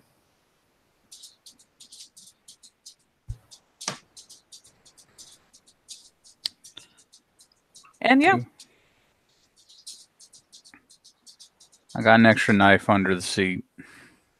Piece if you want it. Not so sure about the wisdom of popping off rounds, but better than being dead. What exactly are we going to do? We're going to clear a few buildings that haven't been cleared yet. Way I hear about it, BSD's had these little projects. It's how they got their foot soldiers out there so fucking quickly. It's nests. We're gonna go clear a nest. Or the remains of a nest. For Lucky, it's just after spawn. Maybe nothing fully formed. Just mercy kill them and cleanse the place. Yep. It's gonna be gross. Oh, Heads yeah, up, it's gonna be buddy. fucking Pat disgusting. the shoulder. What exactly are we cleaning? The spawn, you said. Okay, first we get in the car. As she fucking like walks around and thumps into the back seat. She's starting up the truck. Fought them before. They're like bad science projects. I see. You ever tried to imagine growing something that looks suspiciously like a medicine in some creepy pod? I can't say as I have, to be Well. honest. Congratulations. Imagine it really hard because it'll help you brace. All right, then. You're gonna learn today. It's gross. There is ooze. There are pods. There are malformed things that. Yeah, they. I'm not even sure they started as people. I really don't know. But they were able to churn out fucking foot soldiers like a boss. Because whatever they're doing, it's a lot faster than they can breed. I see.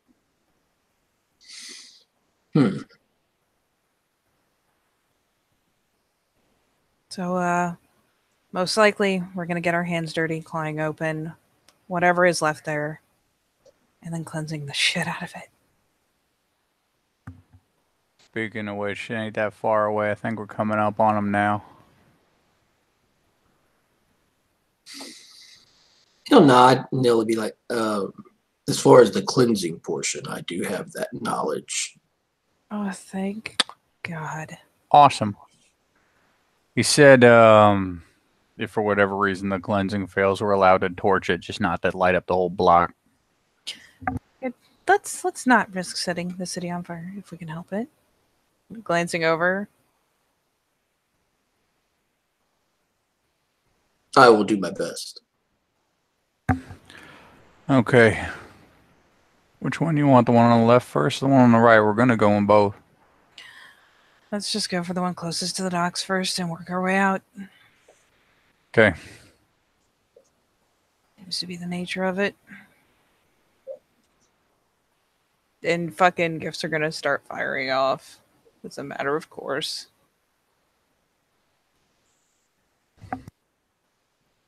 What gifts are we talking about here? I'm gonna blow. At the very least, Fang's judgment. Hamid? I mean, I don't think it makes a difference. She'll shift up later. I did not know that. It's for the next full day. That hashtag +0 Hamid bite. Yeah.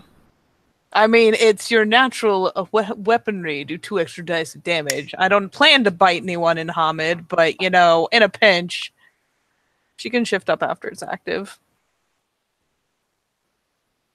But yeah, she'll plop that. And probably blow for city running while she's at it. Just because she always needs it. Okay. Anyone else doing anything before I get started?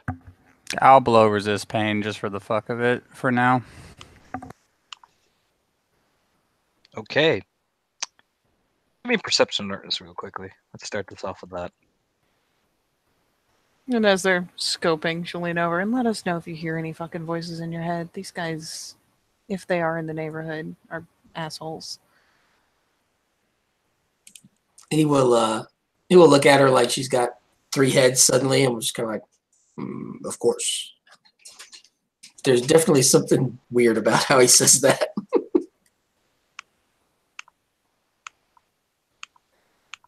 Tell me about your mother.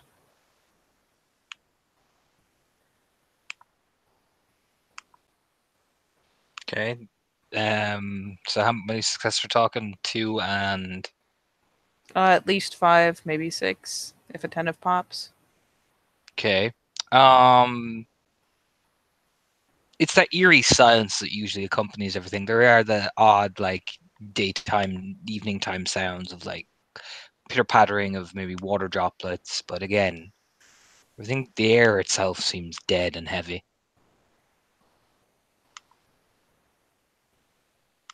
God, I hate this shit. Where's the piece?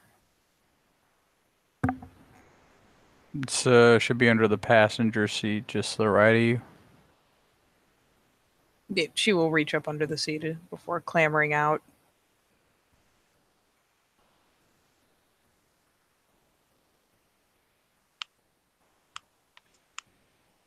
All right. He'll take a moment to pull a pea coat out of a pocket and throw it on, just something to cover up that white shirt. I'm assuming you guys are going in the front door, right? Yeah, I'm not sure what else we've got to use, and honestly, there's not supposed to be anything that crazy there, so sure. Yeah, you guys come in. The corridor more or less looks like this.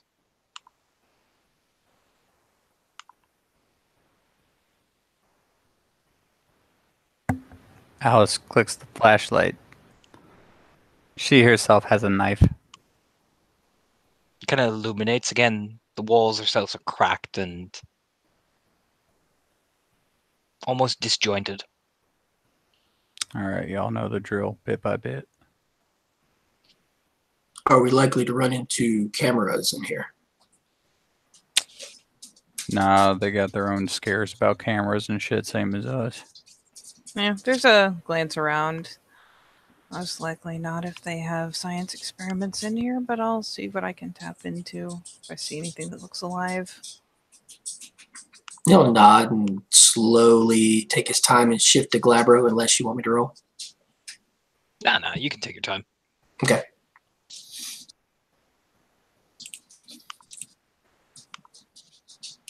I'm assuming What do you this guys entire do? place. I'm assuming this entire place is compromised. Yes, Yes. he just nods.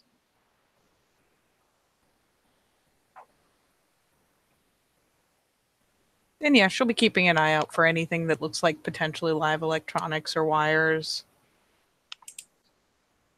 But Okay. You look up. That is what the ceiling looks like. that tense little line. Alice will get like the little shoulder tap. What? I'll see as she picks up. You sure we can't just fucking torch this place? Cleansing will probably make it disintegrate. Fine. We just gotta make sure there's nothing to try to eat us while we're doing it.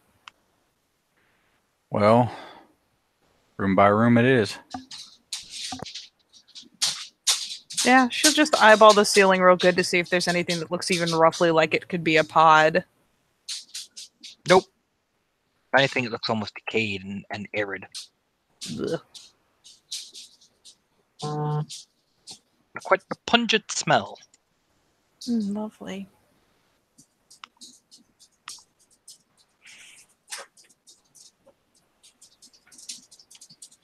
Well, I didn't like this outfit anyways. And yeah, she'll join Allison doing the sweep.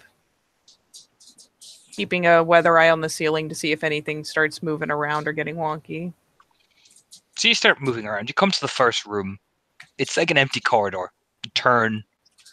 You look around. One of the rooms looks like an adjacent building, like office building. Like they use probably this for like whatever type of cafeteria or anything. It's just empty. Long tables that were once pristine are now covered in just decay matter, old bits of food, fungus, just emptiness. But the air itself is dead and pungent. The smell is a cacophony of rotted effects, and when fungal bacteria goes on for a long ass time, it just leaves that quite archaic, decayed smell, and you're like, ooh.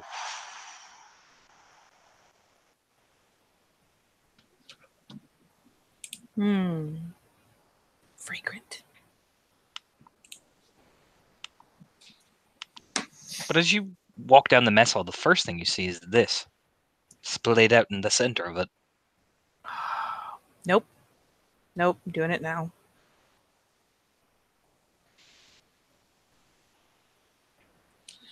Is there any other exit to this room? Nope. Bastion will take out one of his many handkerchiefs and wrap it around his face just to keep the smell down, if nothing else. Also to kind of, in a way, to try to protect it from any type of splatter that might come in his way. Oh, let's just watch my ass for a second. I'm not leaving this here. I got your back. And yeah, she is. Nope, that is getting cleansed right now. I'm not even playing games with this thing. I hate that thing. Okay. So yeah, she's gonna start doing the dance, at least around this fucking idol in particular. Nope, not taking risks. I mean, you can roll for your Rite of Cleansing. I am. I'm trying to remember. It is a chord, so it's Charisma rituals. charisma. Not my highest pool. Not my lowest. What are the rest of you while Charlotte doing as while Charlotte looks around? Oh, for the love of God. Bastion will be not really watching, not really paying any attention to Charlotte. He's watching the area around them, above them, making sure that nothing starts to come at them because they're trying to start this thing. Yeah, Alice is on a similar line. Charlotte's beginning the ritual. For Bastion and Alice, give me just a quick perception alertness.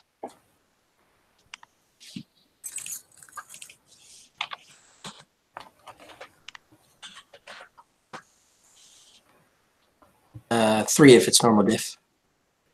Yep, it will be. Okay. Okay.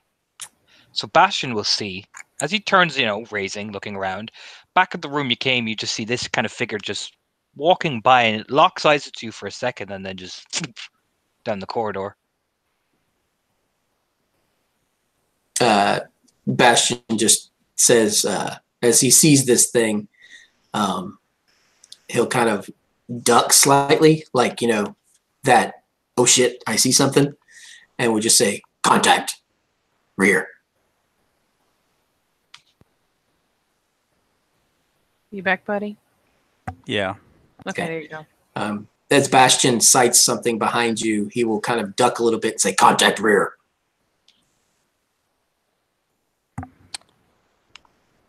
Can Alice see what that is? Roll me a perception alertness. Let's see, do you catch it, what Bastion sees?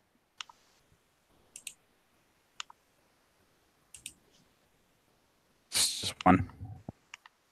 That's all you need. It's a high diff as well. Bastion caught it first.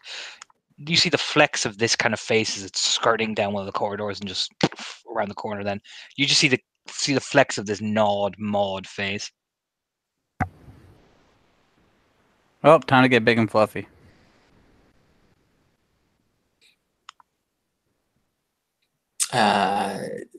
Bastion takes that as a command and becomes large, white, and fluffy.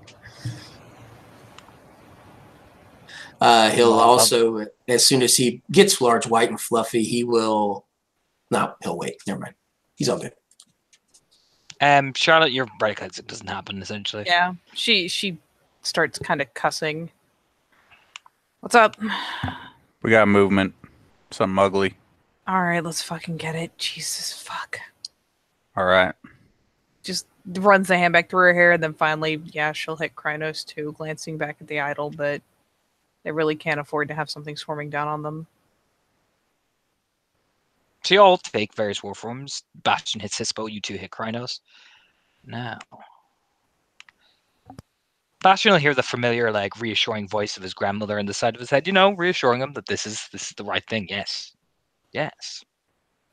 Follow the noise. It's that type of thing.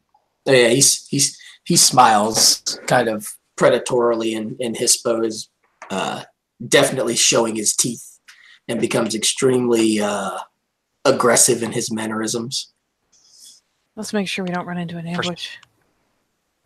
Sorry. For Charlotte, she'll feel this dead air just creep up along her back, as if something's putting her hands on her shoulders very reassuringly, as if everything is fine. The hackles kind of go up.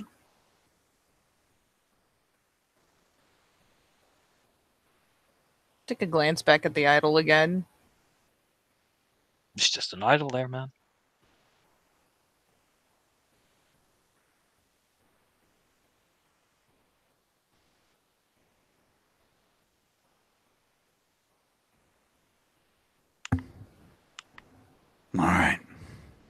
It went down that way.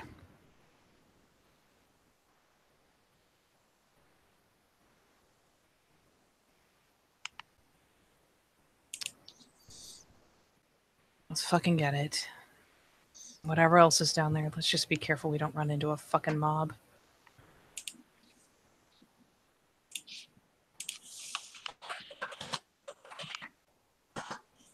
Okay. I'm assuming you guys are advancing. And what particular order are you guys advancing?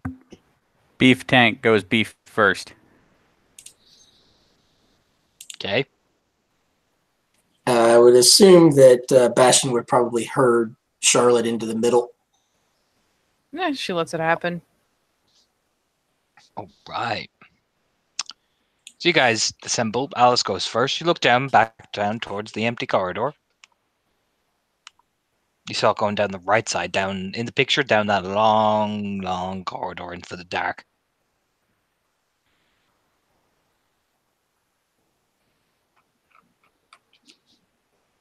She tries to get a better look down that corridor to see what she can see. If anything seems immediately awry. No, it's just dark, man. Just very dark, creepy, totally not a trap corridor in your head. So she just feels like this thing is like some sort of trap. So she has to advance as her guy given duty, but she's not barreling in, if that makes any sense to you. I go inch by inch and I check for traps. Mm-hmm. You take your time, all of you do. Just nice and slowly.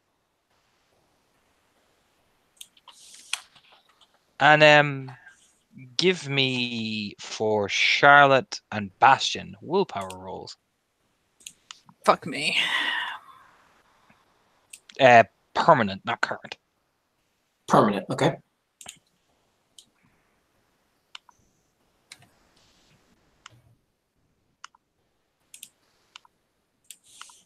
Oh. Oh. Wow, Bastion like a fucking champion. Jesus. Okay. Bastion doesn't feel anything. It's those two there are runes advancing down.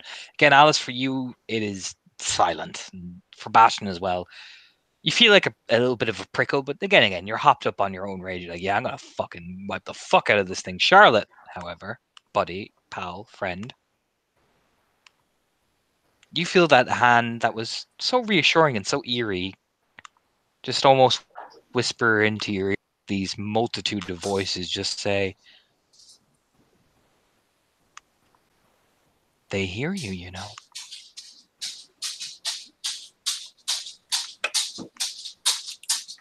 Charlotte kind of freezes up.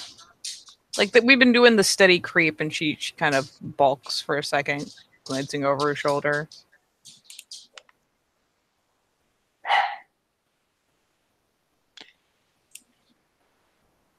They can't hear it, but you can.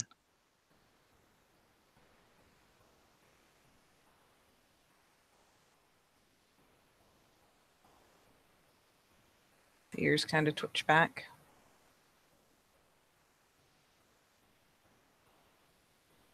Nobody hears a song quite like you. Finally kind of glances to Alice. I assume Alice is stopping when Charlotte stops following. Can't leave people behind. I gotta go take care of that thing first. Okay. I'm We'll sorry. inch back. At least we have a bottleneck. Yeah. Give me a willpower roll, Alice. Okay. Permanent. Gotcha. Walk it like I talk it. Walk it like I talk. Yeah. Jesus. It's just me. Mhm, that's okay. So you guys begin heading back. Charlotte, the voice comes from down the corridor this time as you hear the, oh, you're going the wrong way. From the way we were advancing or the way we're coming back to? The way you were advancing.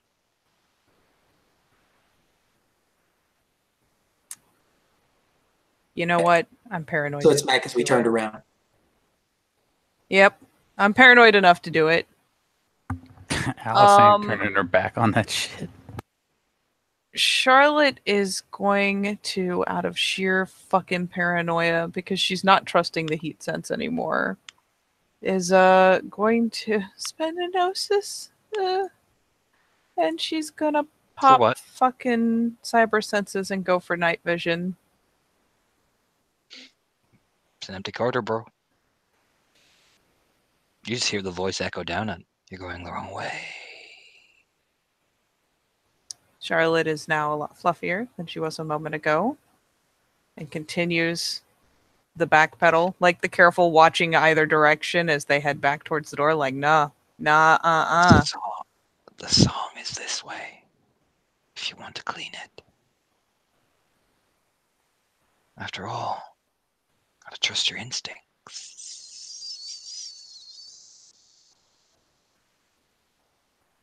Yep, the classwalker is now hackled up to fuck.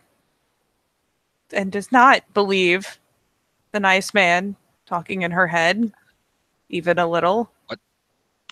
You guys go back in here. Both Bastion and Alice give me another willpower check.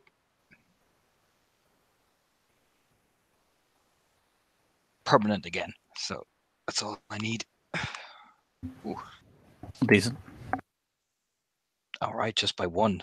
Both of you just by one. Give me a primal urge roll, both of you, actually, because you'll start to feel the effects. Is it straight primal urge? Perception. 2. Okay.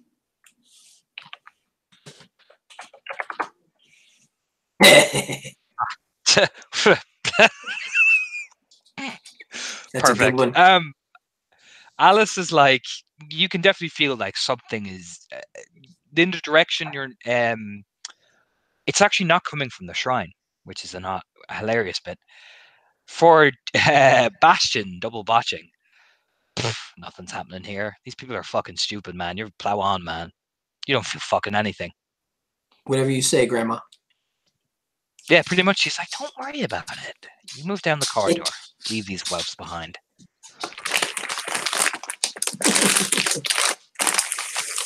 He'll look. For Alice, though, that's not coming off the shrine. Whatever it is ain't the shrine.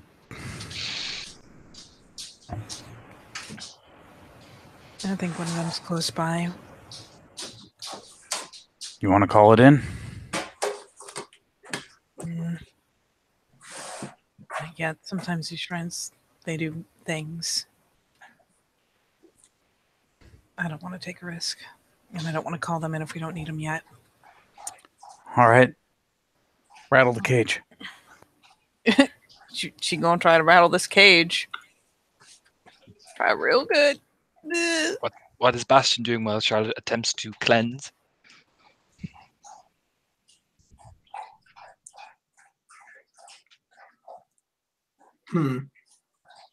So he heard Alice say that it was not the idol. Yep. Yeah. He's going to watch where he'll kind of pad back down to in Hispo where he last saw the thing, how it kind of shifted down a side hallway, and he'll kind of set up right there, like waiting, like, okay, it's not that. Why are we still there? that type of stance, All right, I will get to you after Charlotte makes a roll. Excellent. Make a roll. Charlotte wasted her willpower, is what she did.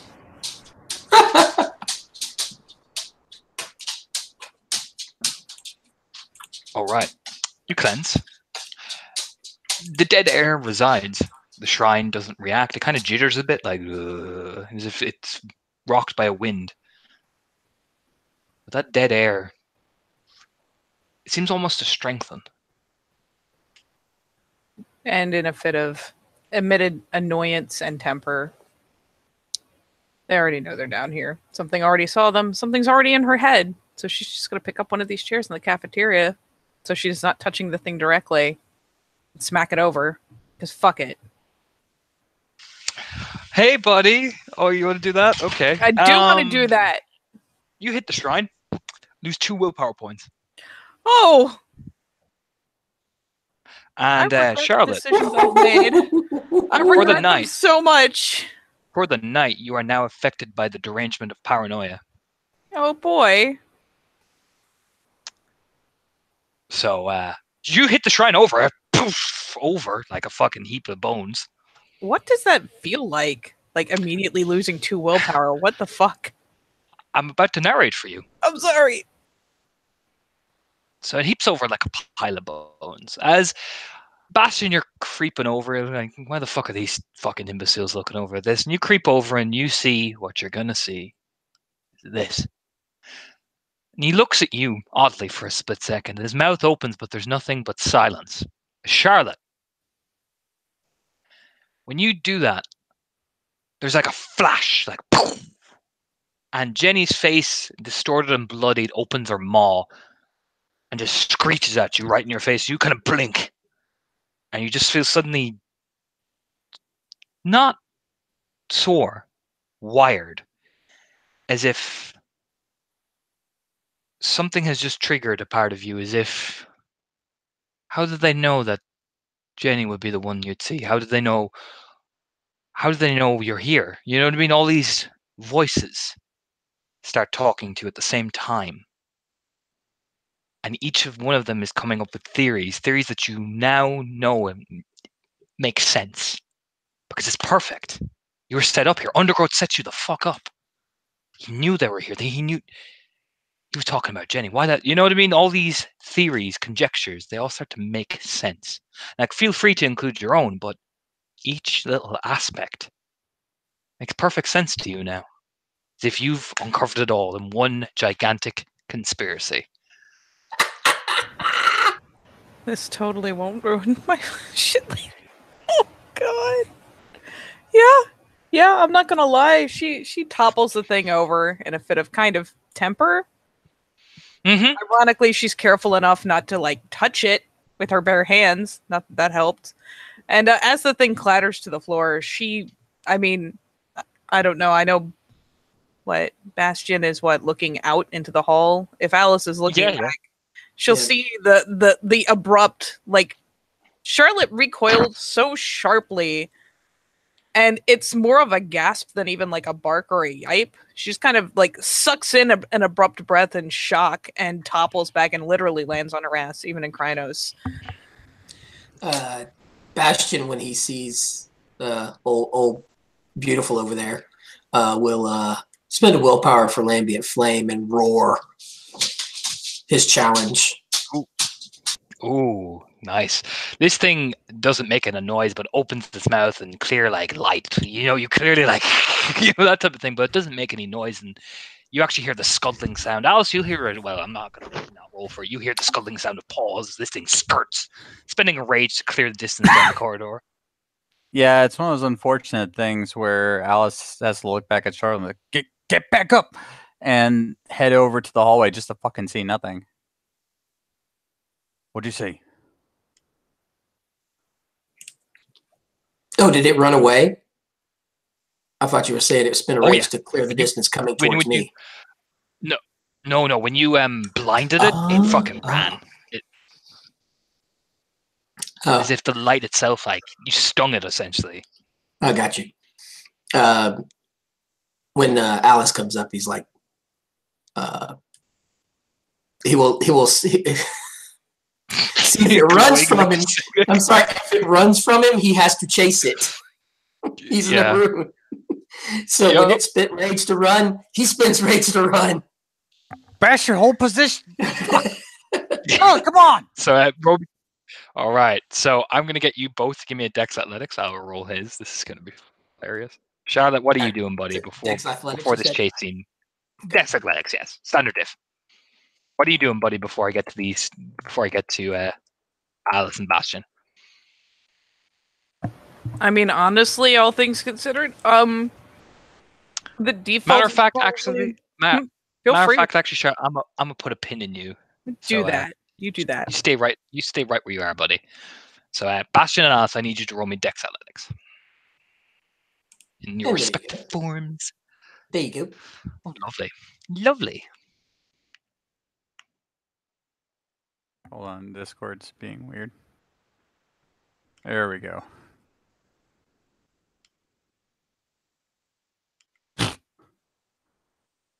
That's 7 Okay. successes. All right. I'm going to get. Yeah, Alice, you're right on top of whatever the fuck this thing is.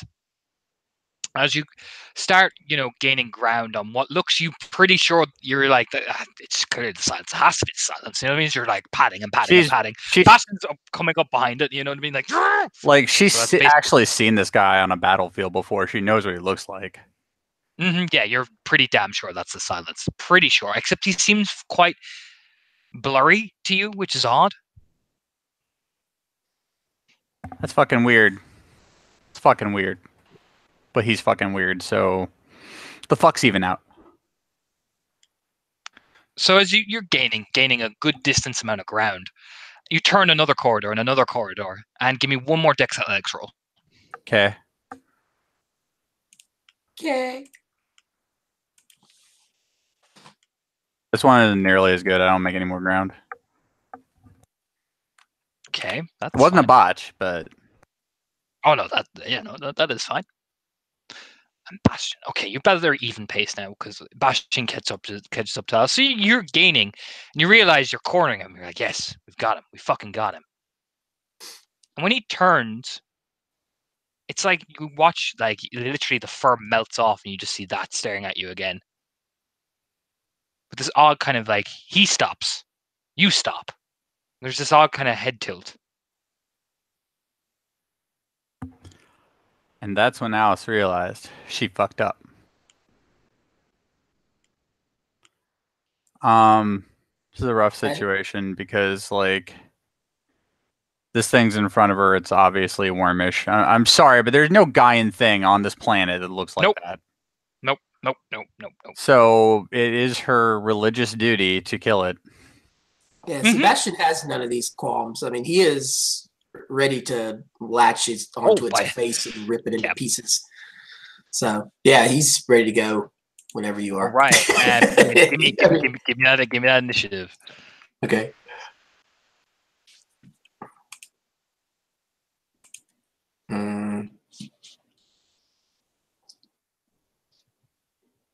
Jesus, Alice. Sorry, it's been too long. What's initiative again? What am I rolling? Dex plus wits and whatever. Like, don't forget your form with Dex as well. Okay, Dex wits. That's right. That's right. All right.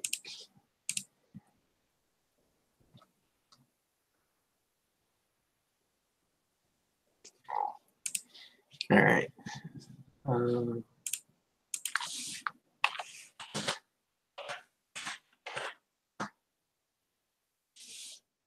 Oh, it's 1d10 plus your dex score plus your wit score. I did it wrong. Sorry. I knew something was wrong when I rolled that many dice. I was like, that's not right. All right, so.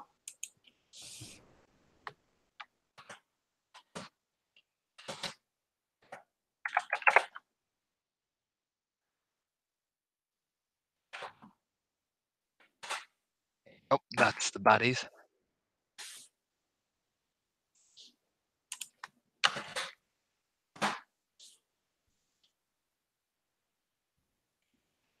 All right, so it's definitely Alice first. Hey, Kitty, would you put those in initiative for me, please? And I'll get to you in a second. Thanks. Oh, lovely. Alice, you're definitely first, like by a clear straddling mile. All right, I'm gonna blow 2 rage because I don't have a Galliard here, and I'm gonna have at it. How many of these guys can I see? One currently. Well, then that's the one I'm gonna have to fight. Like, because that would be number one. Number one. All right, number one will face the fury of my clawed hands. I'm sure I'll regret this in 2 seconds. Rare. 2. So 2 1s kill my 10, or actually 3 technically, because the 2 1s kill my 10. And so He dodges. well, fuck you, man. Do you know that Jesus? Do you know that Jesus kill him in The Walking Dead though? You know, where he ducks under the claw. That, like, I mean, Okay. this thing ducks. Even like even Alice is like, oh, you know what I mean? It was pretty What fucking just happened? stylish dodge. That's his first action taken up. Number 2, as Bastion and Alice see 2 more of these things emerge. They have knives. They're not silver, but they look wickedly curved. They seem to be black, actually. Number 2 will stab Alice, of course, since she is the big threat before they go for Bastion. So they all have the same thing. Me too. Misses, you're fine. Misses. Okay. He was not trying to sneak attack you. Number 3 will try and stab Bastion. There's another one.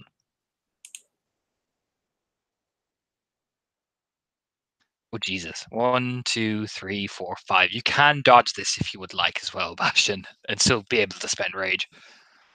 Okay. We'll try to do that. Remember, what's the dodge against?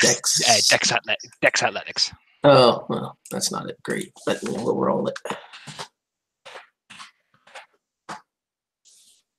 Ah, enough. You knock 1, 2, 3, 4. 1, 2, 3, 4. You know, you do enough to negate a lot of the damage, and it's only a knife as well, so it's not the worst situation. Yep. So it's only going to be this much. That is 1, 2, 3 lethal coming at you. Oh, the ones don't take away? Yeah, no, I don't know. We don't do the ones that take away in this one. Cool. All right, so I just got to soak 3. Let's see. All right. Oh, did you count the Lambent Flame? Does that matter? I don't think it mattered. You don't think it mattered because that was all 7s. If it was, that's fine. If it was, yeah, because it goes up by +1 diff. Yep. All right, we're all good. All right, let's see.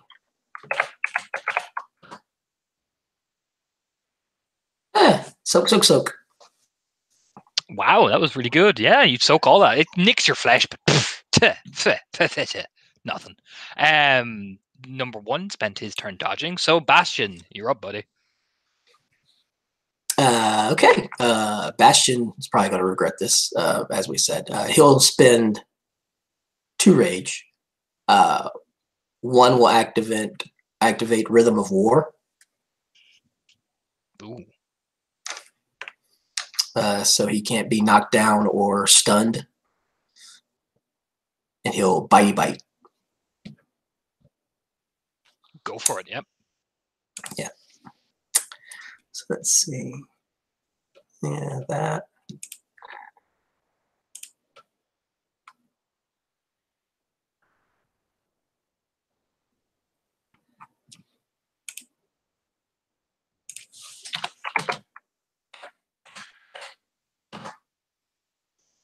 One, 2, 3, 4. All right. Roll your damage. Okay.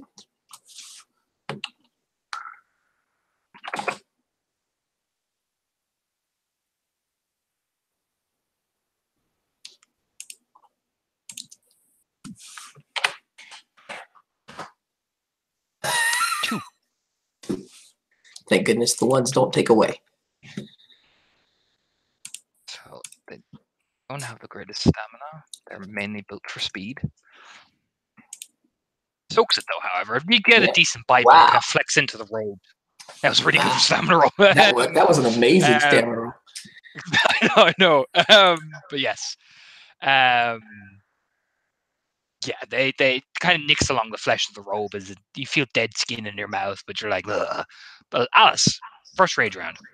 Okay, I'm gonna keep swinging at this guy. Do it. In this case, 1, 2, 3, 4. He's gonna try dodge you with his rage round. roll it. I will roll it, and Yeah. Jesus, Yeah. he does another one of those matrix dodges. I was like, "Fuck," you know what I mean? Holy mackerel! That eats up his rage action as well. Number 2 is going to try shank Alice as well. He's not going to move anything particularly special. It's the one thing they're good at, which is melee and relics. However, it gets a measly 2 successes unless you're using your second rage round to dodge, or you're going to try just tank it. Tanking, it's always a poor choice. I've learned that the hard way. Yeah, she gets out of the way. Oh yeah, you just sidestep it. It's a good knife hit, but and number 3 is going to continue his duel with Bastion. So he's going to swing at you.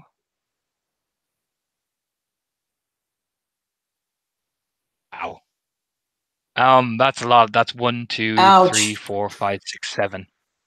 So you can knock off. You can use your rage round to knock off that. I think.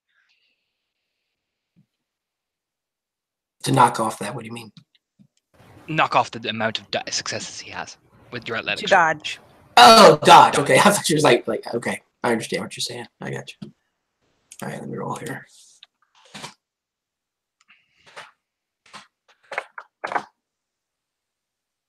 Okay, that's 1. Couple of them. All right. Yeah. Okay, so that's 6. That's not many. Ooh.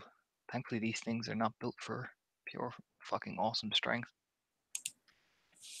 That's 1, 2, 3. That was a terrible damage roll as well.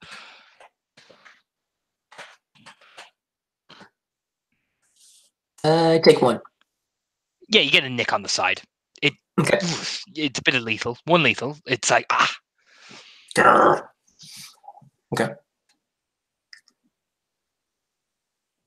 And then I think number 1 used his round Bastion. Then you use your rage round, and then it's back to Alice again. Mm-hmm.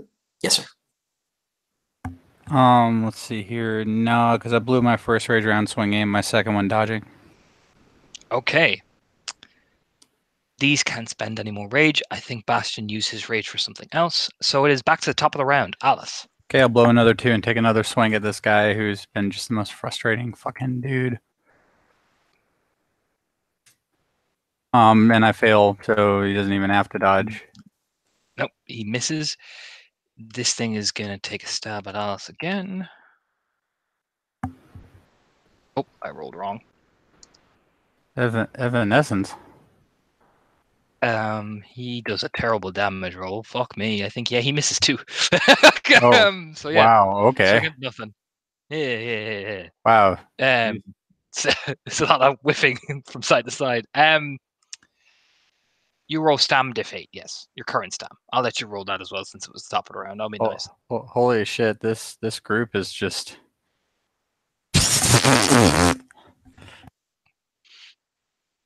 Just whiffing everywhere. Nope, you can't heal it this round. But thankfully, it's not a fail, so you're okay. Number 3 will. Actually, I know what he's gonna do. His melee action. It's div 7. Bum bum. So take away the 2 9s. So, and then I roll.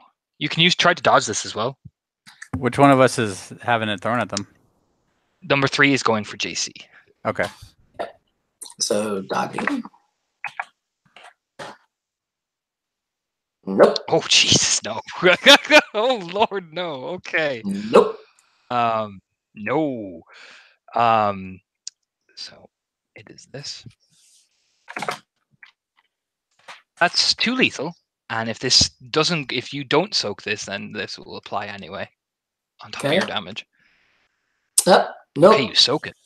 Not today, sir. Never mind. So, yeah, he tries to swipe, and he looks like he's going to cut across the top of your eye, top of your forehead, but you just power through it. You're fine. Whatever. All right. And number 1 will do a similar funky maneuver to Alice.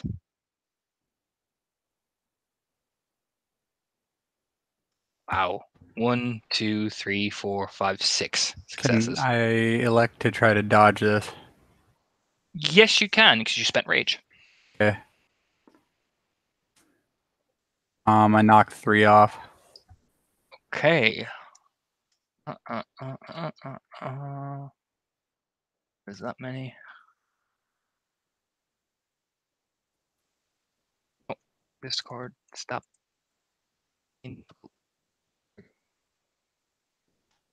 3 lethal. 3. Yeet. No. Probably probably make the fucking knife spark a little bit, like. Yeah.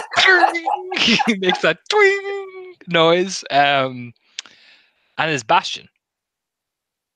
Yep, Bastion gained a rage for Dodge, taking a wound, so he'll spend 2.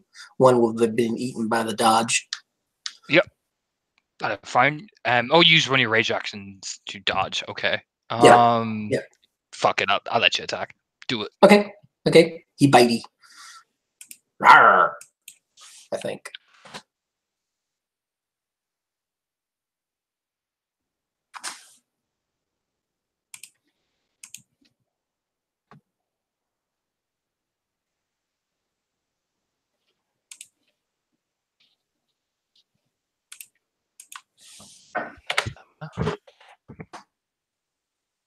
Ooh. That's a yep. 1, 2, 3, Roll 4, 5, 6.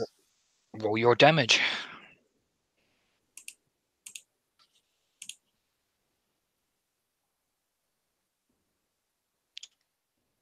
Yep, I'll get his fucking stamina pool ready. Roll your damage.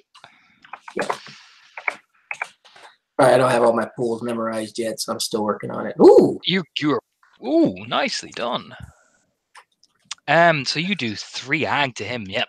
You bite right into the thigh. His blood, black and a deep red blood leaks out of his inner thigh. As you see it as well, it looks tainted. Yeah, it looks gross as shit. Yeah. As this thing lets out like as it kind of stumbles a bit as Bastion gets a solid hit. Alice. Okay. I'm just gonna continue this Grim Fandango with Fuckstick. Yeah, pretty much. Alright, 3. Uses rage round to skirt. And he does. Jesus. Okay. Okay. Number 2 will attempt his Grim Fandango of trying to shank Alice. Has not gone very well at all, and I rolled wrong again. I'm trying to think no, I didn't use my main action to dodge, so I used the last one to dodge at other things, so I think I'm actually out of range to dodge with. Okay. He'll just get a little stabby stab. 1, 2, 3, 4, 5 lethal. 1, 2, Two. 3. I take 2 lethal. Yeah, it stabs you in the side of the shoulder, like right shoulder. It kind of nicks you. Nothing serious, but it's like. Ugh. And number 1. Number 1. Oh yeah, number 1 does this thing. Number 3, that guy's gonna go for Bastion again. Try to do the similar maneuver because Bastion's a bit more lithe. Else is. But he gets one success if you want to dodge that, JC, or are you going to try tank what he's going to try to do to you? I'm going to tank it just because I want to be able to bite him again. Yeah, I know. It's never a good idea. 1, as you prove. 3, 4, 5 lethal.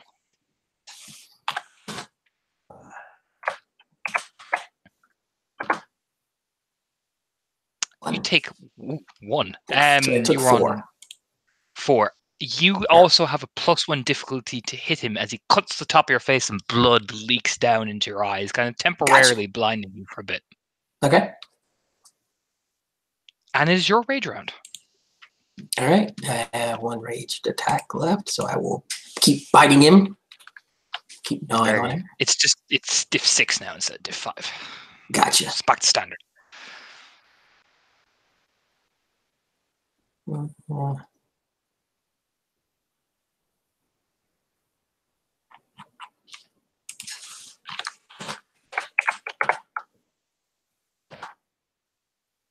1, 2, 3. Yep, roll your damage. He can't dodge that.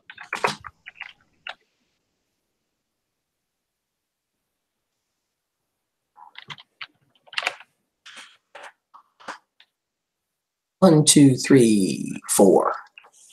Or lovely. 2, you did 4, so he is on 6. He is really badly fucked up. That leg is effectively shredded as he is not moving well at all anymore. Alrighty. And I believe Alice uses rage action for dodge, so it's back to the top positions. You guys can roll to heal your lethal. I'll let you do that at the top of the round. I you, don't sir. have to because of this fancy gift I bought called Combat Heal. Excuse me. Hey, I got a success. You are now on 3 lethal. Wonderful. Alice, your go. You All right. are just losing your shit at this You know guy. what? Fuck this fucking shit. Blowing 3 rage because I got a rage back for Okay. this fucking guy. 5 successes.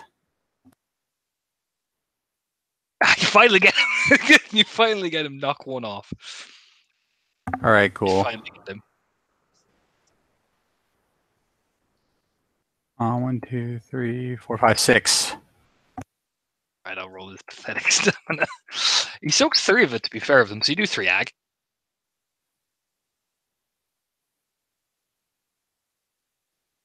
And then number 2 is going to attempt to sweep you because you're a serious young lady. I'm trying to sweep me.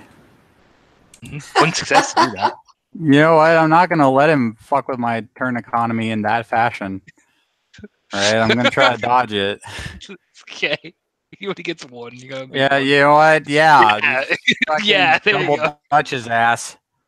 I could just see this wolfish look as this thing tries to sweep a 4-legged creature, and it just kind of looks at him in dismay as it skitters out of the way. Like, really, bro? Damn it. Yeah, he just has that like internal like fuck. And number 3 will do his Dougie of trying to. He is fucked up. No! Fellas. He is really fucked up. So he took a major hit. So this is his dice pool now after you effectively lambasted him. Misses. I like the word miss. He misses Bastion completely with his fucked up leg. Yay. Just and it is Bastion's turn because number 1 tried to dodge Alice and failed miserably. All right. Bastion will spend 1 rage and will bitey bite. Try to finish this thing off. Do it.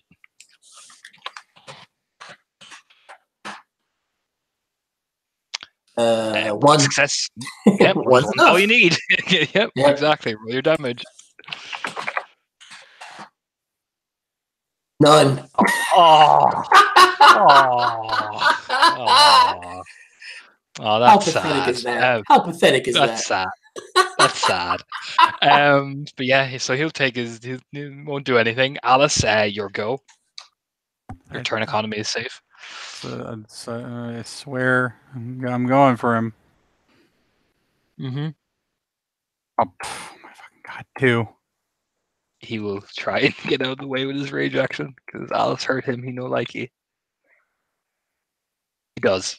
It's back Okay, to the cool. usual services have resumed. Number 2 is gonna try to do that fucking evil move again on you. Actually, no, he'll just fucking stab you. Fuck this. When your weird dodging abilities. I keep going wrong.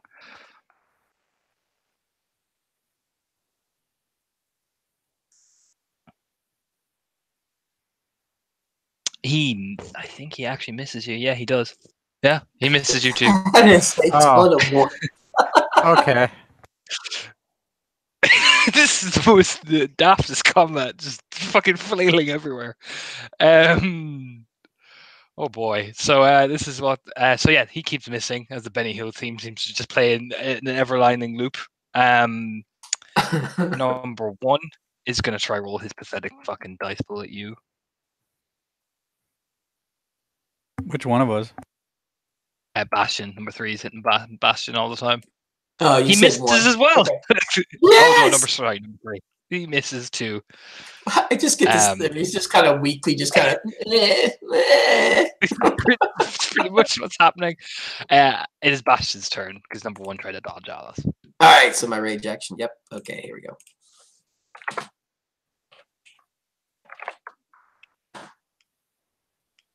It's pretty pathetic still, but still, I got 2.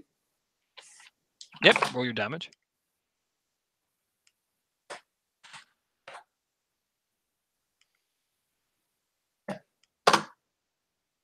One. Wow. It's sad when he you're doesn't excited. Hey, I got one. I got one. He's Okay. gonna soak it like a champ. Like it's gonna be like all 10s. Let's see. Close enough. Yep, he soaks as we start at the top of the round again. I think Alice only spent 1 more rage action, so rage 2. I'd like to roll to heal lethal, please. That's Oh, not till are the you- top. I think Oh shit. it's your second rage round, isn't it, Alice? Yeah. Oh, sorry. Yeah, second Oh, rage round. okay, sorry. I thought you said top. My fault. All right. So, just roll my neck here. Can't dodge me now. 2, 3, 4, 5, 6, 7 successes. Roll your damage, Alice. 1, 2, 3, 4, 5, 6, 7, 8, 9.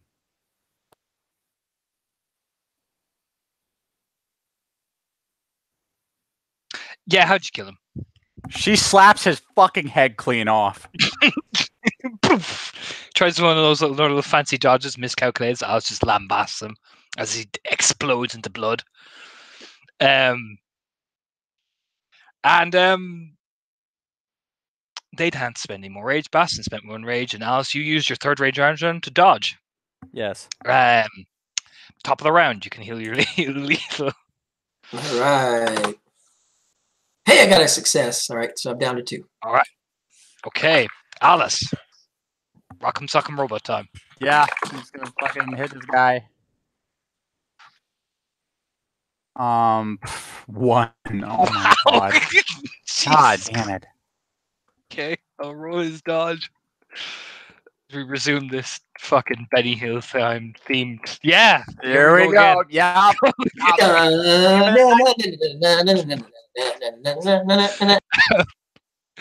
Yep. Number 3 is gonna. All we need are Fomori and lingerie running around and us chasing them. That's all it. Keep rolling wrong. God damn it. You're right, sidekick. This is ridiculous. Wow, sidekick even throwing shade over here. Jesus. We went from this big, seriously creepy combat scene to this fucking comedy gold. There you go, bit. Oh Jesus. 1, 2, 3, 4, 5. Number 3 went all fucking number. Oh wow, yeah, no, you soaked 2 of it, so. So I'm currently at 5 now. Yeah, so I had he 2. gets a really good, nasty fucking stab on you, essentially. Ouch. All right. But, however, it is your turn. Okay, I'll spend a rage and bite him. What am I looking at for penalties here? You can spend willpower to ignore your wound penalties, Oh, hey, why don't I do that? and that covers your rage round as well. Awesome. Done.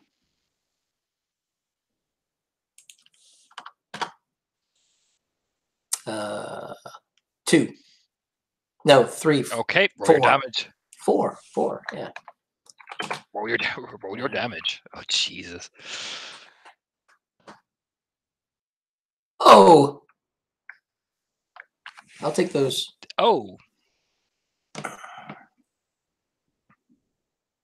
you get it. You just get Woo! into 7. He cuts into Balian, and Balian kind of coils back, and then just kind of almost like a serpent, just kind of uncoils and just grabs this cat by the head and in his jaws and just snaps. Yeah, he basically just spins. blood Yeah. and everything goes everywhere. Yeah, he kind of spins and blood guts out, coating your beautiful white fur. But the black or red blood like skirts along the walls and makes this horrific last gurgle as it lands, cascading everywhere. As we go to rage rounds, Alice. I'm on empty. I hadn't spent any. Okay, Balian. No, not Balian. Fuck. Number 2. Yep. Actually, doesn't have any rage left. It is just Bastion. Bastion will attack. Number 2, I believe it is. Yeah, the only one left. He gets 1. All right, roll your thing. Roll your damage. If you one shot this thing, this would be fucking priceless. Jeez. 2, 3.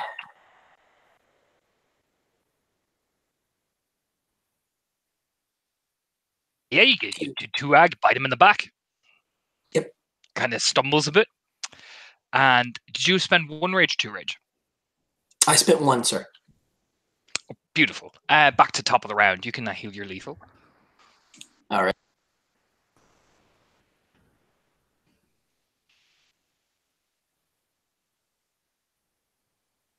I got 1, so I am down to 4 lethal. Beautiful. Alice. Rock'em Sock'em Robot as Bastion bites into him, almost juicing him up for you. 3. All right. He is gonna try this. Oh, god damn it. Clicking the wrong button. All right, leg grab. Oh my god! He dodges again, ducks. That's his whole round. As Oz just stares into like the non-existent space of like, "Hello, darkness, my old friend." It is back to Bastion, as the other 2 are dead. He has a rage. He'll spend it. All right, you can bite him on your main round as well. Yep, going to. All right. Nope. I'm gonna miss.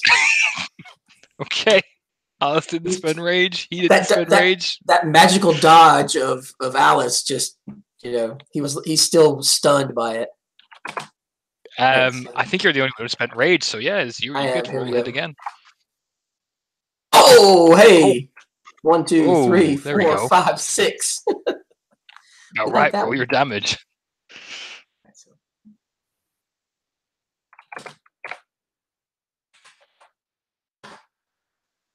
Two, 3, 4, 5, 6. Jesus, 1, 2. So he was on 3. How'd you kill him? Because I'm behind him and he did that quick dodge, Bastion again kind of growls and his eyes lock on the base of his spine and he just kind of drives through and just yanks and then comes backwards, pulling, basically doing the whole Predator thing and yanking the back of his spine out. Beautiful. So you kind of get him. Alistair he rips open from the inside and sprays you and the money shot essentially, both you and Bastion. As you kind of just get coated with blood everywhere and it's all black and liquefied and it's fucking horrible. As we will transition from the Benny Hill theme music to Charlotte. Hey, buddy. Oh, hey. And it becomes a requiem. Oh. We transition over. Hey, buddy. Hey. Hey, friend. So, Charlotte. Uh-huh. You've been sitting there stewing. I mean, these thoughts are so fucking real. You know what I mean? Of course, conjecture, everything. You analyze your shit so carefully. So carefully. As you kneel down and kind of huddle into the corner a bit, you'll see. Let me just pull her up. She has been assessing every exit and her chances that she'll be ambushed as soon as she goes for the exit.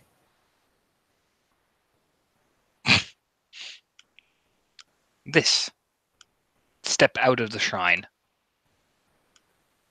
She'll kneel down in front of you with that same creepy smile. Grandma?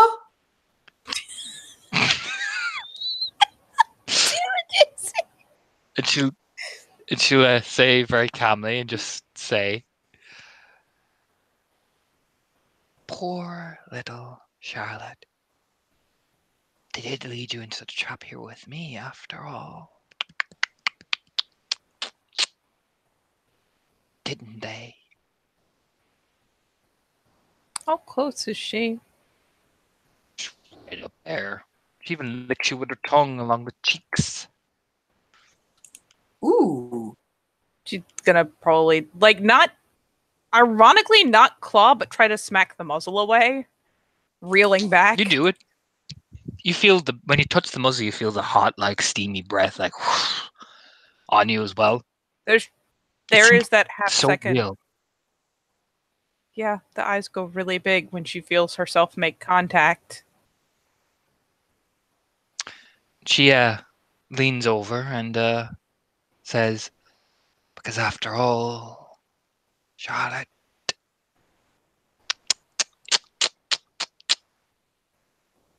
you knew they were always going to betray you, didn't they? Just like I told you everybody would."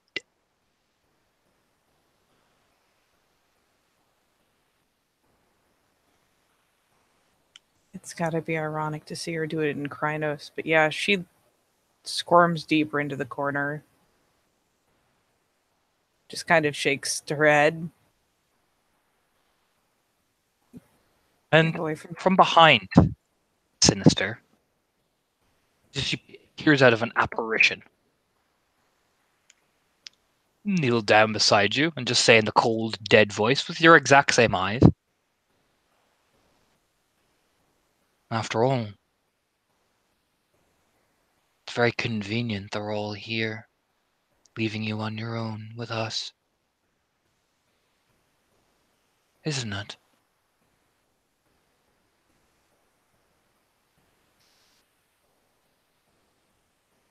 She's going to do an unwise thing because she is paranoid as shit. And she is going to lock eyes with the daughter and essentially be doing the equivalent of a ready to action. She's tensed and just waiting for something to happen and staring and assessing and staring and assessing and waiting for just a twitch.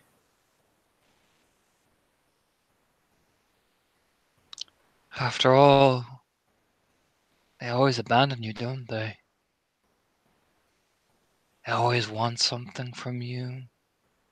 They always want you to be their lapdog. After all, they just want you to listen to them. Never want to hear your voice.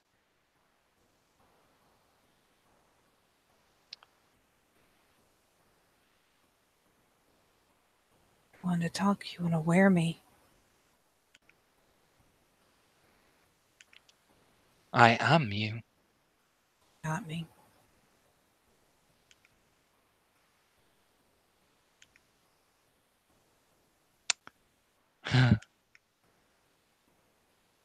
Then Sinister lean over. After all, I never even asked how you were doing. I never cared to ask. They always just want you on their side.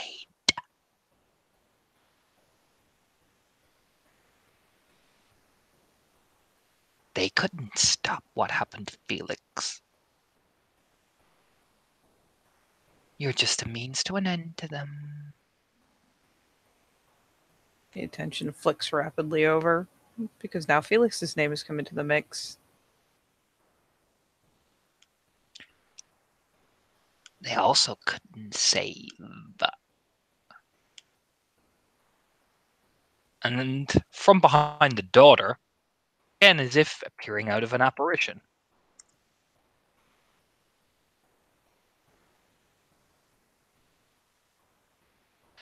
me.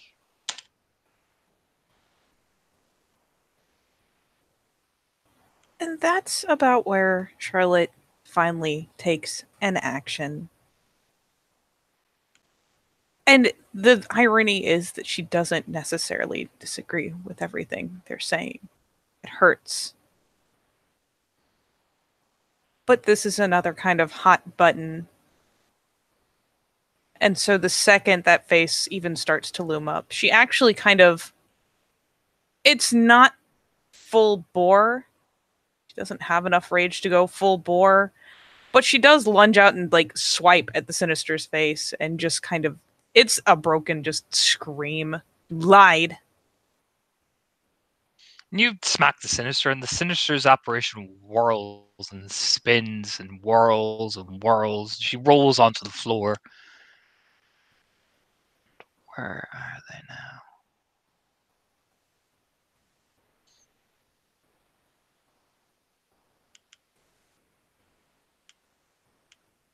And it's Sketch speaks with the Sinister's voice.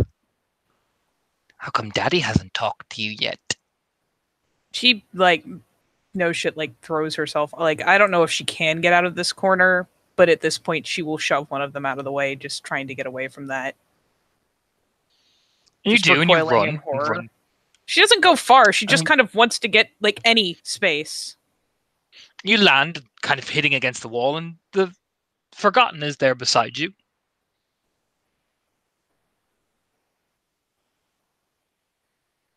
It's all so sad. She shouldn't know. We're not even real. Glances Are at we? her. Smiles. We're all just what you want us to be. You. Not like that. No. How come we're the ones you're seeing first? Charlotte.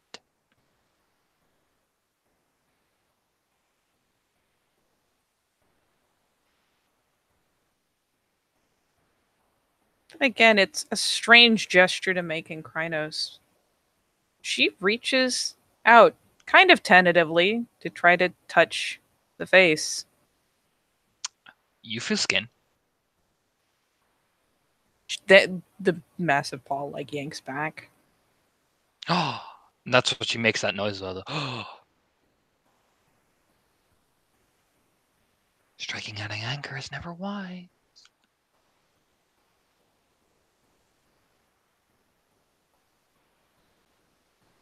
You're not hurt.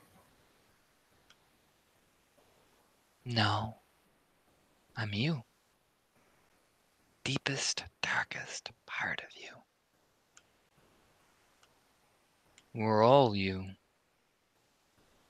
We've always been here.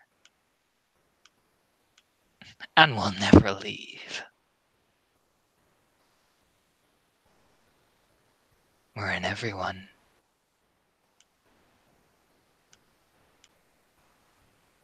All of us.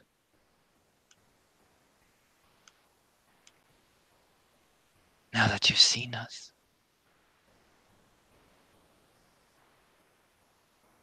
She's still kind of, like, inch by inch, like, small step by small step is giving ground. Just constantly trying to get a little more space, a little more room to think. After all, now that you hear the song in your head, we're not the evil ones anymore.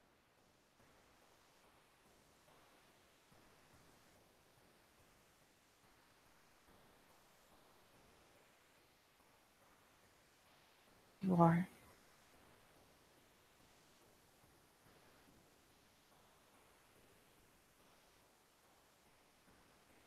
She actually tips her muzzle over towards the Sinister.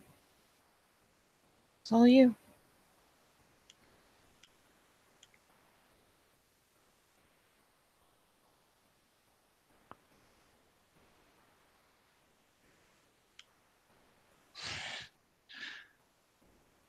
You had to suffer in order to see.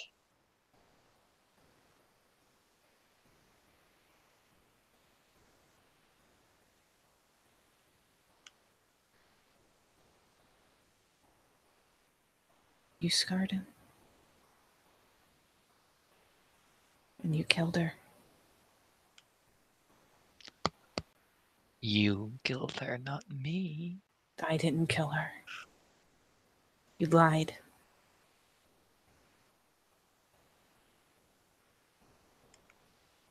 You never told her to be careful. You lied. Never told her not to go home. You killed her because you wanted her for her information. You wanted it all. No, I didn't. Yes, you did. No, I You didn't. wanted Carve so badly. And wanted me. And now you are me.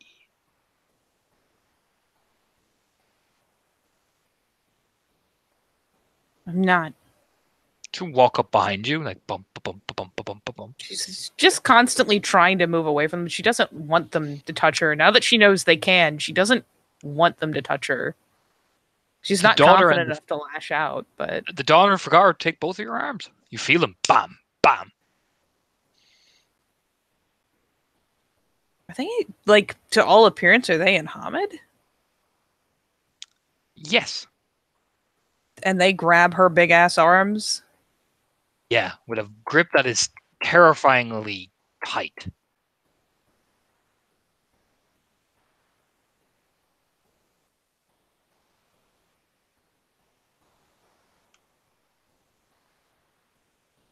She just, again, it's too much stimulus too fast. She continues for a couple steps more to try to, like, dig her feet in to pull back. You do, and you start bucking and flailing, but they hold you long enough so the sinister puts her Krynos paws on your shoulder, or what you feel are paws on your shoulder. She starts drawing back the lips, just baring teeth. Don't touch me. And she'll lean down, right, so you feel the breath and the noise she makes. Now smile. After all, you know you're right.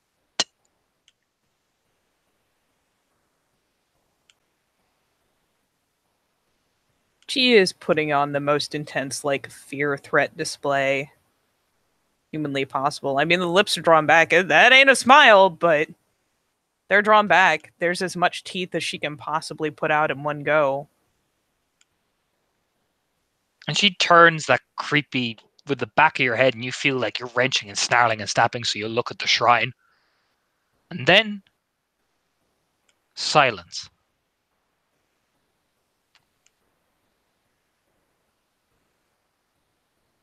Is it still toppled? Yep. Does the pressure on the arms and everything suddenly go too? Yep.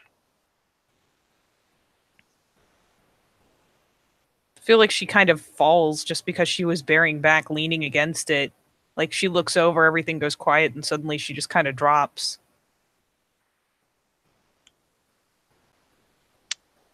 And right before, is Charlotte, out of the sheer exhaustion, your body just collapses down into Hamid. Before Bastion and Alice arrive, the sound of fighting, they say, will sound so far away to Charlotte.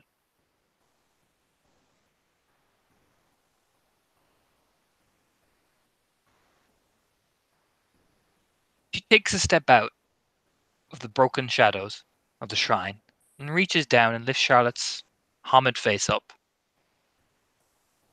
and smiles and kisses your cheek very gently.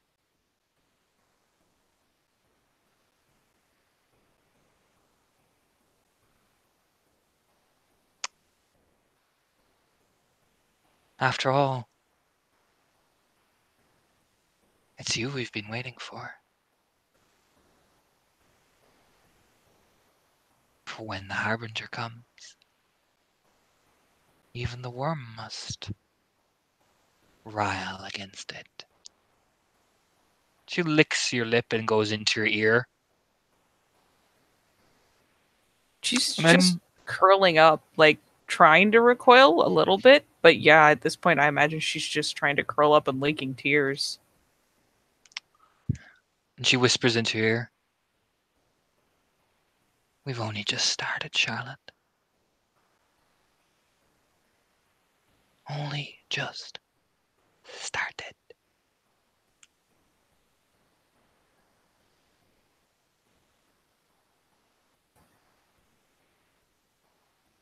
And with that, she fades. As if she shifted. And that is when, feel free to go before I bring the two boys back in. Honestly, there's like right about time she pops, there's another like one of those. I mean, you've seen the panicked response when you know that you're not going to get someone off of you, but you still kind of flail and try. She kind of kicks into about of that and she's just gone. And she just looks around the empty room again. And that is when the two, Alice and Charlotte, you rock back in, like obviously coming back to check. Alice and Charlotte, Alice and Bastion, you rock back in, running back probably in your war forms, and find Charlotte just sitting there huddled, tears leaking down her face, just surrounded by a room that looks like a Krynos just fucked around the place, and like claw marks are everywhere, all over the walls, all over everything. Alice takes stock of the situation for a while. And eventually like, "Hey, Charlotte."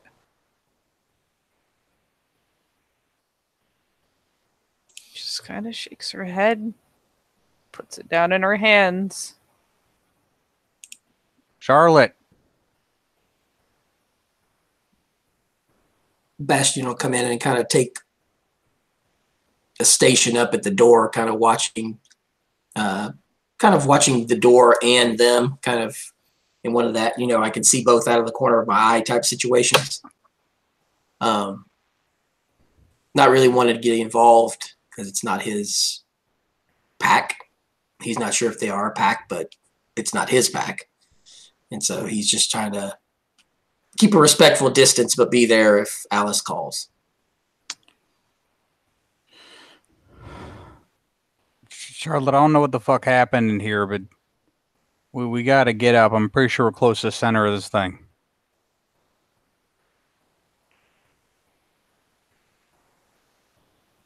Or just bait. Just like last time. Well, maybe so, but we still gotta finish. Me and Bastion took out the worm creatures.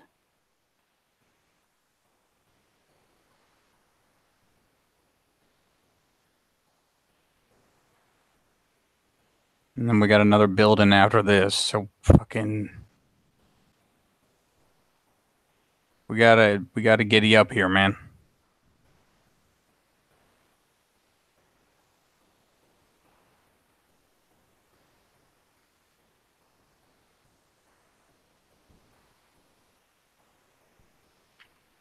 You didn't expect us to finish it anyways.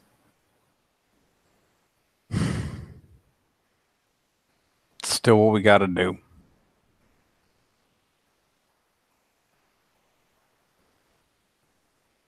Worms dwelling and breeding here, and we gotta combat.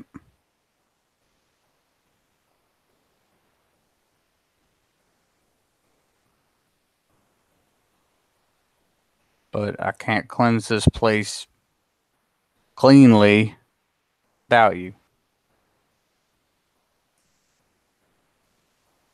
And also, I really don't want to just fucking leave you here. So either you're going to get up and get in a proper form and follow me, or you're going to ride piggyback and follow me.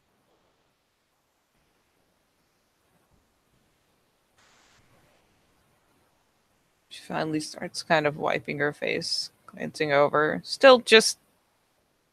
It's like she doesn't believe you're there.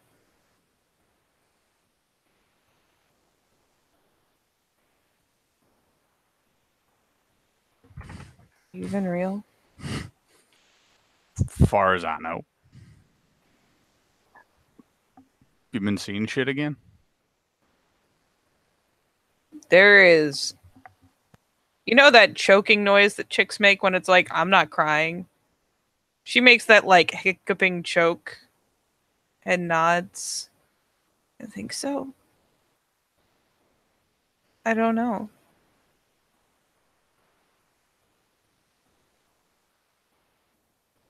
Oh, real. She finally takes a palm and just swipes it up her cheek, like trying to wipe off something disgusting. Look, I don't know what to tell you. All I know is I'm not leaving you behind. I'm sorry about earlier. He Cleeth. Thought you were behind me. I was wrong. It was a trap, anyways. Oh, hell yeah, it was. They Slowly tried real pulling hard to herself stab the up. dick out of me. Knives everywhere. Always a fucking trap. Either way, whatever the center of this is, it's up the way. Just take a few breaths and come with me. She just starts to kind of almost on autopilot, you know, still wiping her face, snuffling, even rubbing her eyes, you know, rubbing them across them, just kind of nods and almost on autopilot kind of moves to follow. Just does it in Hamid. You should probably shift up or something. In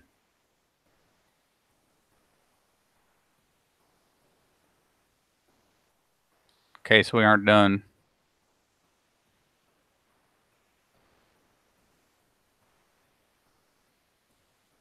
So while this exchange between Charlotte and Alice is slowly going, Bastion, you feel like a familiar, like something rubs the back of your head very softly.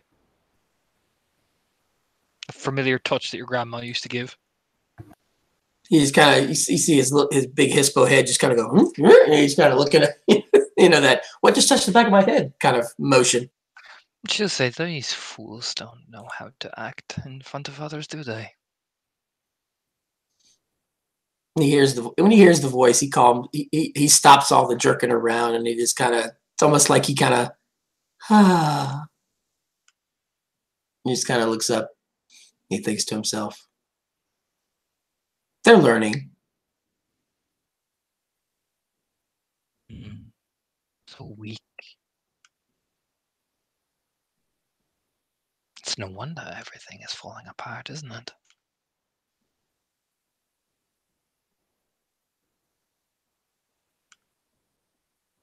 He kind of outwardly, they'll hear him just kind of hoof, kind of like that doggy hoof type thing, and he's as almost like a laugh, if nothing else, and he's just like hoof. Well, They let the Oathbreaker. They let the Oathbreaker be their worm foe. Fools. I want you to know what you have to do, Bastion. What we've always have to do in austere Howl.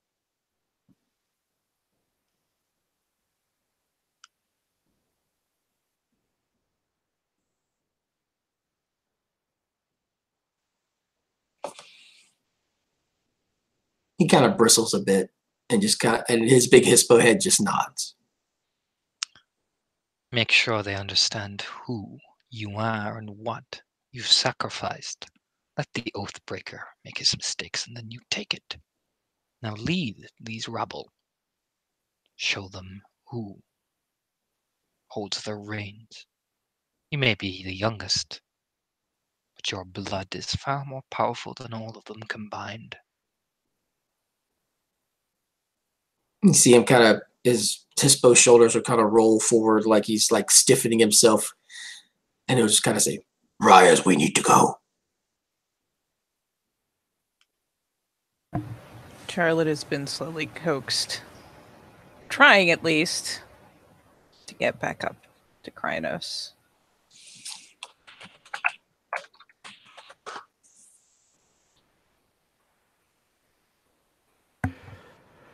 Okay.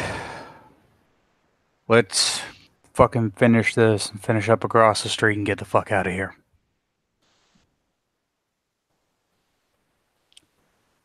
Nod. Can't be that far past where they fought us. They're obviously protecting something. Let's go.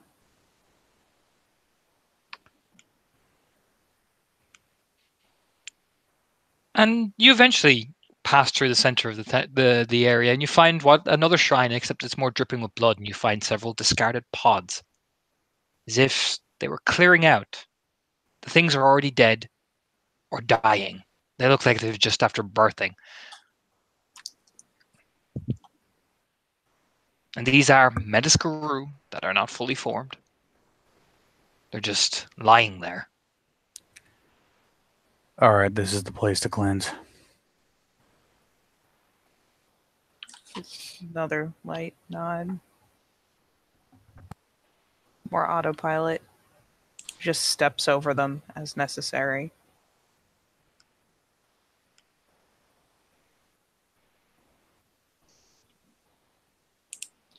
Yeah, you can roll Rite of Cleansing.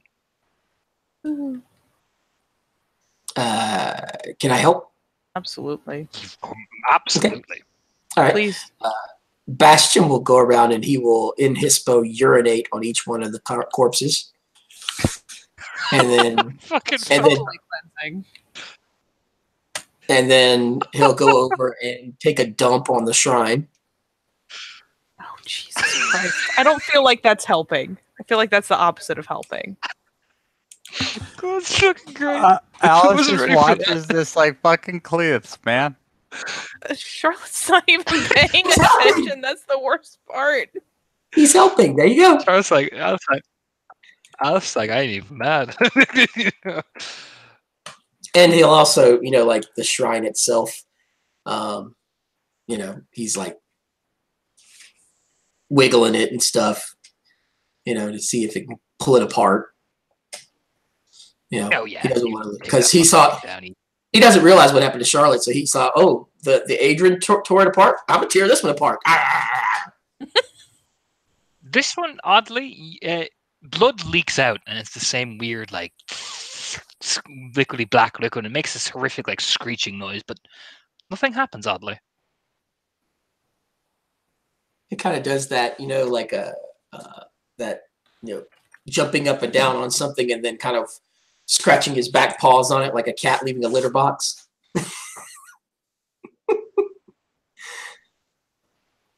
And that'll be the end of his rite of cleansing for this. Yeah, she just marches around it, does the cleansing. Doesn't seem to even notice that he is doing abominable things. Eventually, Alice will hear it first. Siege Engine comes through one of the doors, gun raised and all that, and you'll hear him. Is this the guy from the bar? One of them. Two of them, yeah. One of them is, and the other one is this big, gigantic guy with a fucking huge ass fucking gun. Do they both smell of Shadow Lord pure breed? One does, the other one doesn't. The other one has no pure breed whatsoever. Doesn't even smell. He actually smells like fucking grease, if anything. All right. The minute the first one comes through the door, Cleeth, his hackles go up and he starts stalking that thing because he doesn't know who this is or what it is. Because you said that the guy he had met before comes through first, right? Yeah. Okay. All right. It's Alice puts a hand out. You guys good? You just hear the Krynos say. I think something happened to Charlotte. I don't know when, but we'll work it out. All right. Me and Vincent and Anton were up in the other building, our pod area. We got rid of it. So Crossaway's clear? Yeah. Nothing serious. We got a couple of sightings of something, but just shrug. It's up in the air. We came up against 3 things that could cast illusions. Yeah. You too? Yeah, there was one of them kind of led us on a merry chase, and the other 2 jumped us when we got near this building. Okay, that's good to know. Radio the boss ahead. If you want to head back. You guys okay? We just finished the cleansing, but there's a lot of leftover fucking goop and material in the concrete. I don't know what to do with it. We got our people coming in, so we'll take care of that. Okay. As long as it's cleansed, Undergrad said it's all good. You guys need anything else? Nah. You want a drink? I think I had better take care of my own people. Sniper raises Charlotte and he just nods. Sejan just nods once. All right, cool. Vincent, we clear. As he starts to walk out. All right. Bastion, we're dropping you back on Sept. My only takeaway from this for you is don't overextend yourself like that again. He kind of gives her a sidelong, that kind of Arun looking at Arun going, you realize where Arun look? And then he just nods. Yes, right.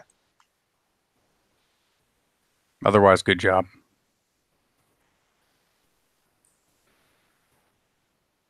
And Alice will get Charlotte, and what she will do is she will drop Bastion at the edge of the bond, make sure he knows to go get a cleansing. The Guardian should run across him at any minute. And we'll probably stick around for that for herself and Charlotte, but the second that's over, she is going to take Charlotte, and they're going to her apartment. You drop him off. Charlotte, honestly, is the most passive she has ever been. She just kind of numbly follows.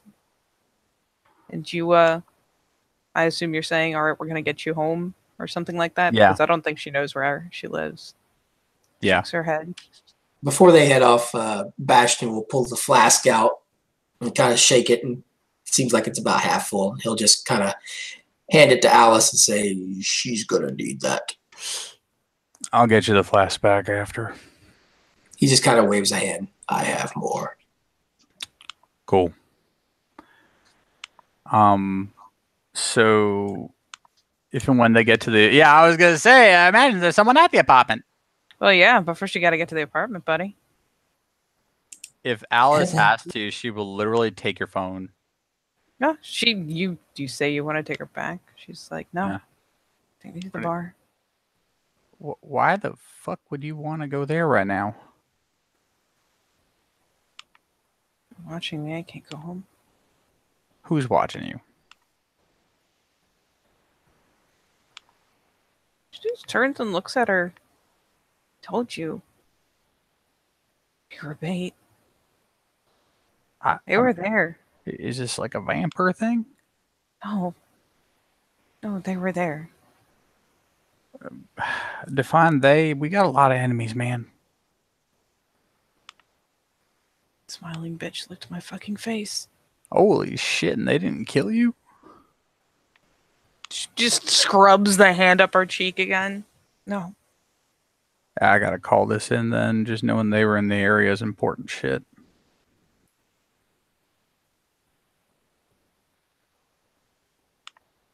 You already know. They knew last time too. I still gotta call it in. Just Fine. give me 5 to call it in, okay? And Alice will call it in, assuming she has any of these people's numbers. You have undergrowths. He'd be like, what? Hey, take away from this last job. Apparently the Smiler was in the area. That's not...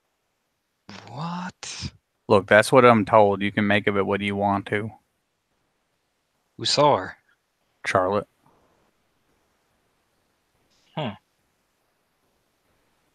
Tell her to come in. Need to know exactly what she was doing. Oh, that's about what she wanted to do in the first place. Guess that teaches me. We'll be there soon.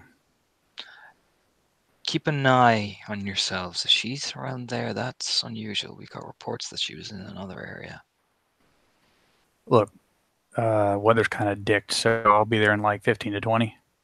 Just nod. Yeah, you can probably feel these nods. Like, yeah. Just All right. move quickly. I'm on it. And she'll hang up, and instead they're driving to the bar. You drive into the bar. Mandy's there, just the bar is emptied out, but she's there, probably reading or something, sitting on one of the stools. You see the gang there. So I'll see Jenkins and the boys. They seem to clean up, and see Jenkins there loading his gun and disassembling it. Anton is there chilling. Finally, he looks like shit. Like he looks like he crawled through a shit ton of waste. Vincent is there, and Undergrowth is just sitting there smoking a cigarette. He rubs his beard a bit, with his stubble, as you guys burst in. Yeah, Shad spends the whole ride looking out the window. You can practically tell that she's like scanning not just the streets, but like the tops of buildings. She is some kind of on edge. She does the same thing the whole walk into the bar too. Looking around constantly. It'll be fucking Vincent who just you guys need a drink? Yeah. Just nods, and Mandy'll put the fucking bottle on the table and just dunk the glasses. Yay, whiskey. Anton just takes it wearily and takes a long fucking swig. Undergrowth even takes a glass as well and takes a long swig, rubbing his face.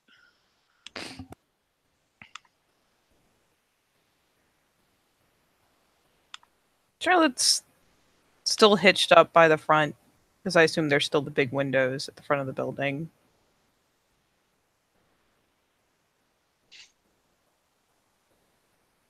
She's just staring out, waiting for it, because maybe this is just another part of the trap. Undergrowth watches Neil step off and look over at Alice.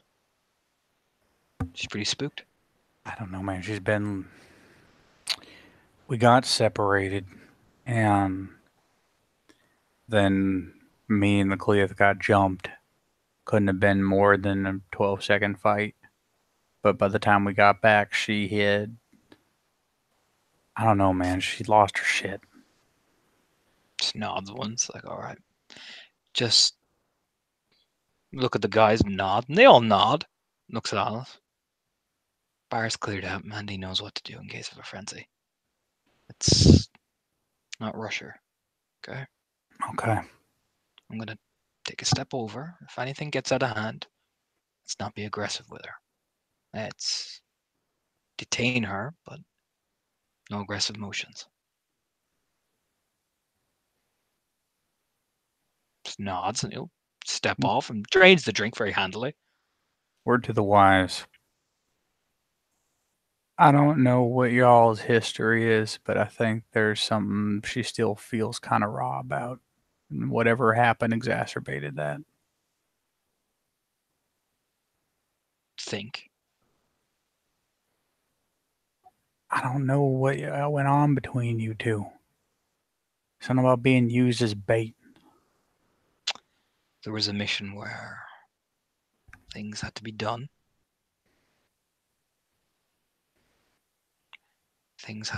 Decisions had to be made in order to find out where things were. We all took risks. We lost a man.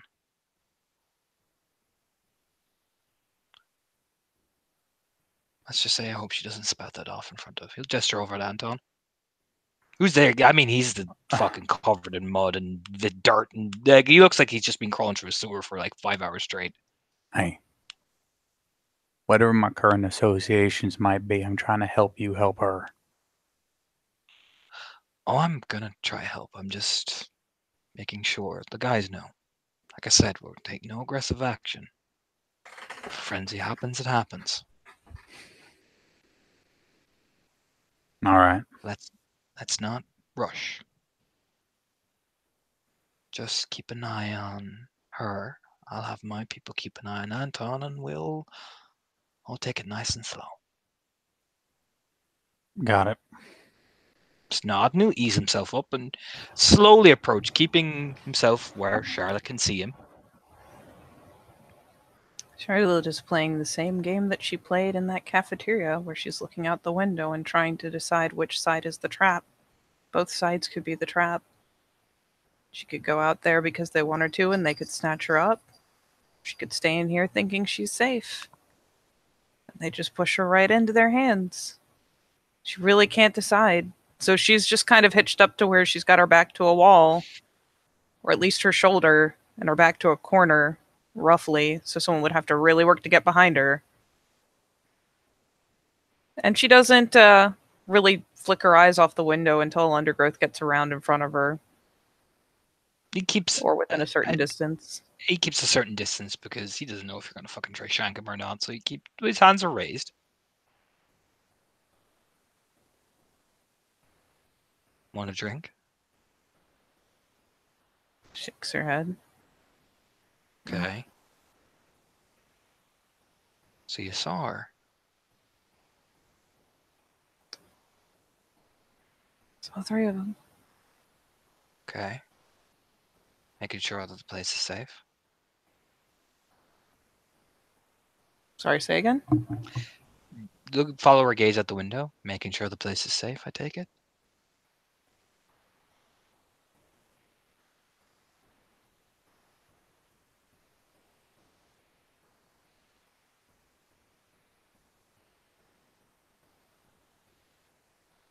I don't know. You got a good defensible position. Back's covered, windows covered. You can see everybody in the bar. Solid positioning.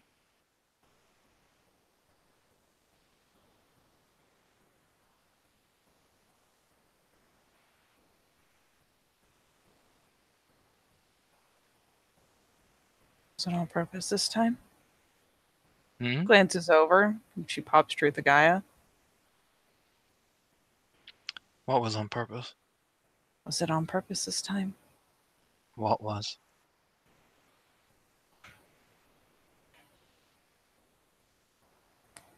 She was there. They were there. Said they were on the other side of the city. Blackblade has been up on the eastern side, pushing. Sinister was on lower end, not towards the docks. She seemed to be skirting a line. Movements are very erratic.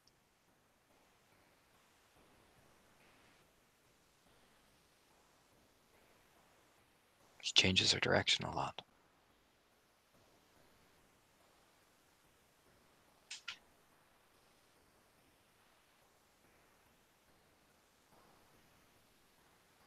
Did you send me to them on purpose? Why would I do that? It's not an answer. Why would I send you into a spiral trap when I don't work for the spirals? You've done it before. Have I?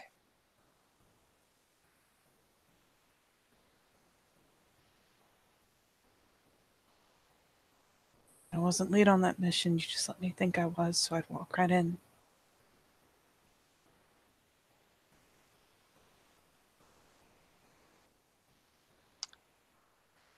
I see. And what was your theory?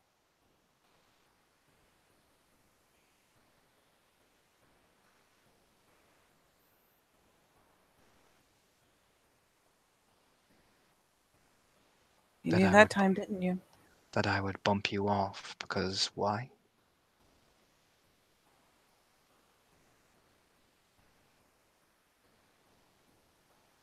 I'm trying to kill me. You're just trying to use me as bait. Kind of turns Why- looking back out the window again. And use you as bait for what goal? Hmm? Use you as bait for what goal? Normally when you use somebody as bait, you have a goal. Sure they come out. Hmm.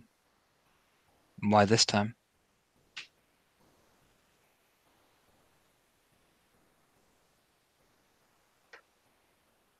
I haven't figured it out yet. Interesting. It's not like you to not have everything figured out. There's kind of like that annoyed bristle. Not like... She's not getting aggressive. It's just kind of poking under the skin. Normally you have quite solid theories. be any reason. Maybe you wanted to see if they'd come all the way out here. Maybe you wanted to see what they'd do. Just rubs the hand up her cheek again, just shuddering, just ugh. You seem to think I know a lot about the spirals.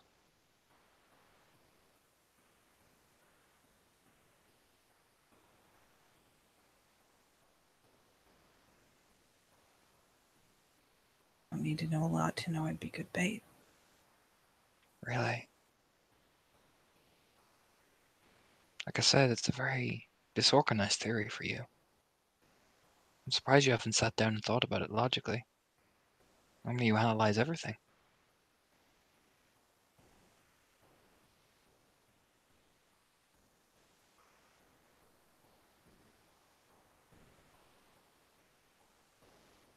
Don't have enough space.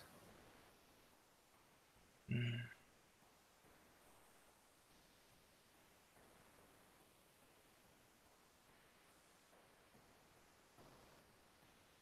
I see.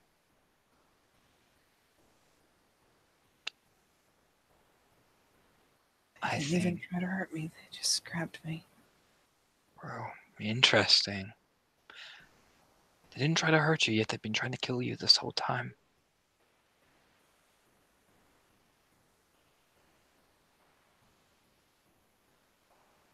I don't think that smiling bitch has ever actually tried to kill me. Just gets No, in my head. she's tried to convert you. If she was trying to do that, you wouldn't be here with me talking. Alice would be telling me that you're missing. That's how the spirals operate. Just rubbing the, she's doing that thing where you're holding onto the opposite arm, kind of rubbing your hands up them, because let's face it, she got grabbed. She knows she did. She felt it. They were there. They grabbed me. They were real. They were there. Then break it down. When did they appear? Who else saw them? Did Alice see them?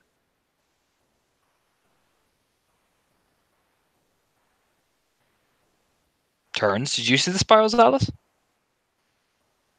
I didn't see nobody.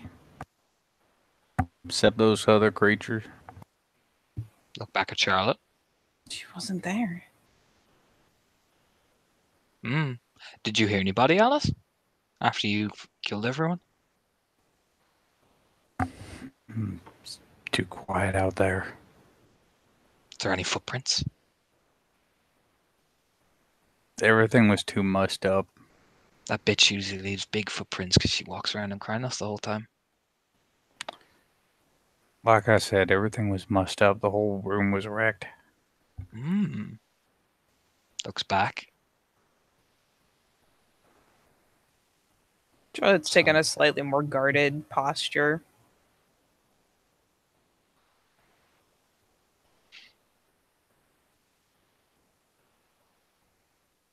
So break it down, Charlotte.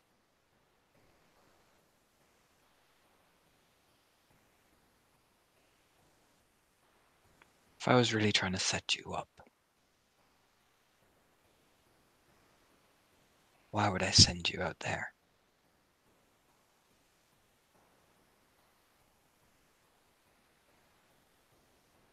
Why would I make sure it was traced back to me? If I was really trying to kill you, or draw something, or do what you think I'm doing, why would I leave a trail? For any good file docs to find.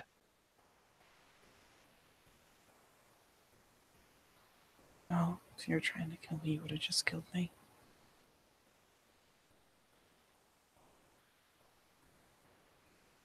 If I was trying to set you up as bait, I would have done something far worse.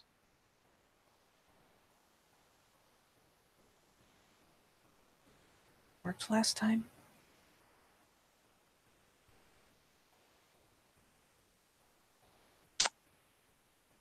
If that's what you think.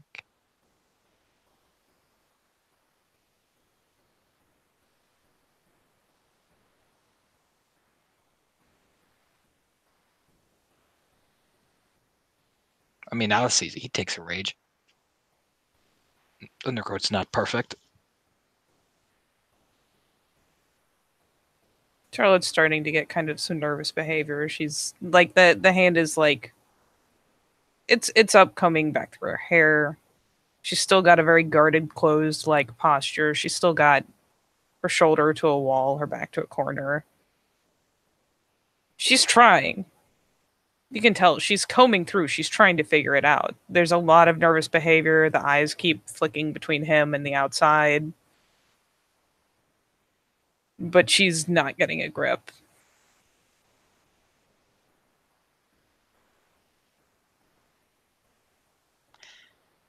If you think we set you up, then that's your theory.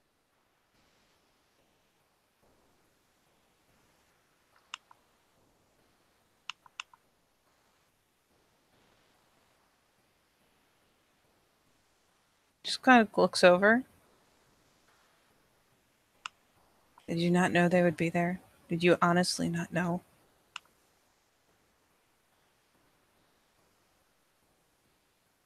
She finally makes eye contact, straight on. We all knew what we were getting into, Charlotte. We didn't know if they was coming on our side or your side. We all knew going in there that something was going to happen. We didn't know which one it would arrive to. We were all running out of the fire out in that. If I remember correctly, you were bringing us while we were under attack.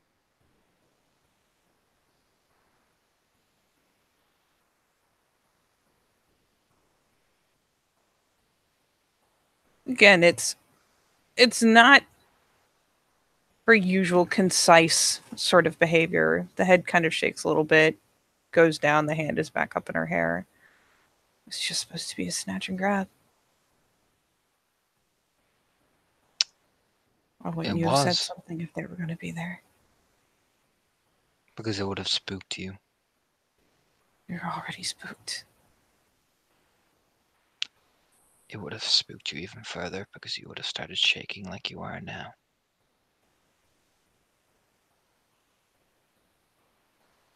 We took the risk that she might appear.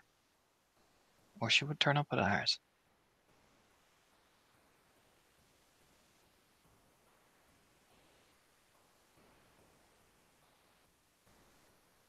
But nobody set you the fuck up. We did what we always do. We fight the worm.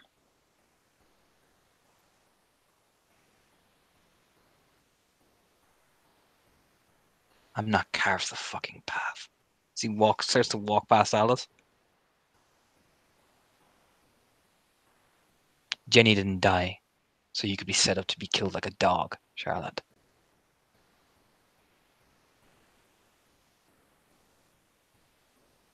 Yeah, she's kind of slowly backpedaled her way, like, actually into that corner. She's obviously having fucking issues, and yeah, she's shaking and can't make things hitch together right. Usually the puzzle pieces, she finds a way to make them fit, and they don't fit. It's just she's got all these pieces, and they all seem legitimate, and she can string 2 or 3 together, but she can't get a picture. I also get, at the mention of Jenny, Anton, like, head just poof, up. You know what I mean? Poof. So yeah. Switched on the light bulb. At this point, things are getting kind of real, and Alice is standing up. Yeah, I mean the entire crow pack stands. You know what I mean? It's almost like the harebrained trigger, essentially. I think we're gonna leave. Poor Mandy ducks. You know, like everyone's the crew stand, and poor Mandy just drops. Vinton will just say very calmly, in a very cold voice, that would probably be best. Things, if more is said. This is us walking out, all right? You'll nod. I mean, he's not the angriest. Siege engine is up, but it's definitely, yeah, no. You can kind of tell where the rage is coming from. But again, Vincent just says calmly, I know. Come on, Charlotte.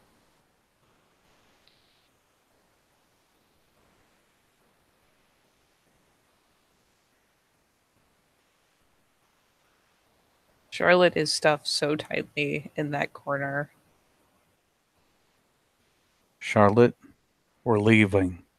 Come on.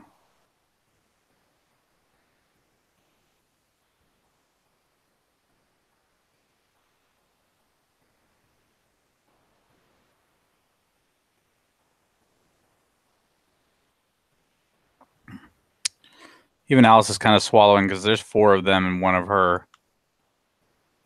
Oh, they're all fixed on fucking Charlotte. I mean, the only 2 that are not really aggressive really is Vincent and Siege Engine. Siege Engine has more of the wary, like, who the fuck am I going to have to fuck up type stare? Like, which one is going to kick off? You know, it's that type of look. Vincent is a far more calmer approach. He's just watching the whole thing. Undergrowth is fists are clenched, but he's watching, and Anton is looking like he's ready to go.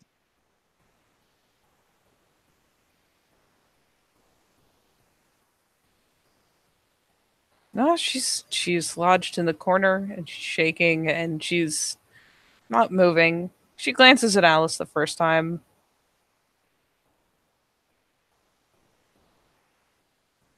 And it's like, oh, we're going. But where could we possibly go? Where it won't be worse. So she finally just she kind of looks at Alice and she looks out the window and she she kind of ducks her head again. She just kind of slowly starts sliding down that corner. Alice at this point has repositioned herself between Charlotte and the rest of them.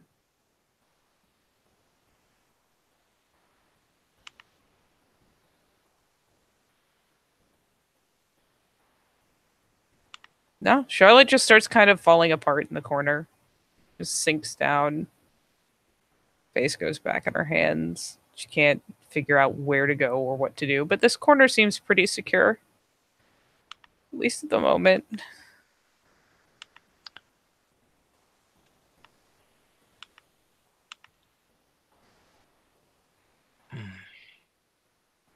But yeah, it's pretty clear that she's starting to break down again because nothing's fitting together and everything's awful.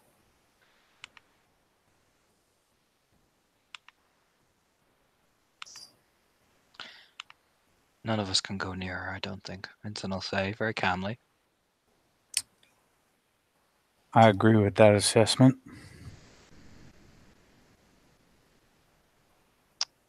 Perhaps it is better to let her ride it out. Let's not address it until she is of sane mind to make sane decisions. Raya. Look at Undergrowth now, because they're both Adrians. I'm amenable to that. How about you? She looks at Undergrowth. Just a little crack of the neck. I can live with that.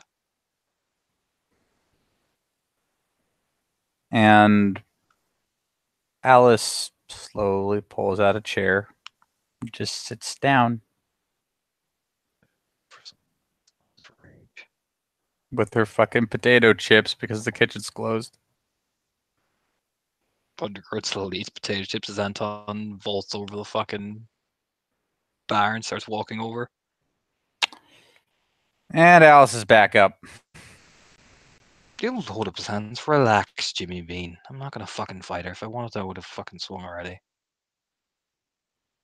I mean, the rest of the crows do the same thing as us. They all rise as well. They're like, bah! Like, Siege Engine's like, oh, buddy. You know, that type of rise. It's just so sad between Alice and all these guys. Like, I like you, but oh.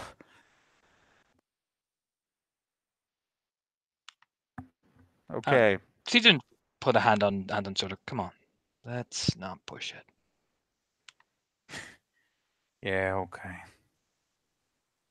Anton will make a face, but he'll back off. You know what I mean? He looks like he was about to say something to Charlotte, but he'll back off. It doesn't look aggressive, but Siege Engine just that the rise of Alice and everybody, he backs off.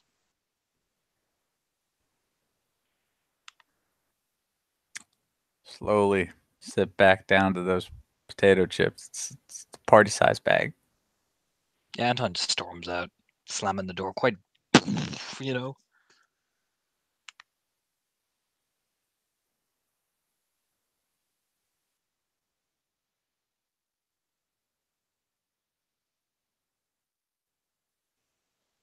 Yeah, they just sit there.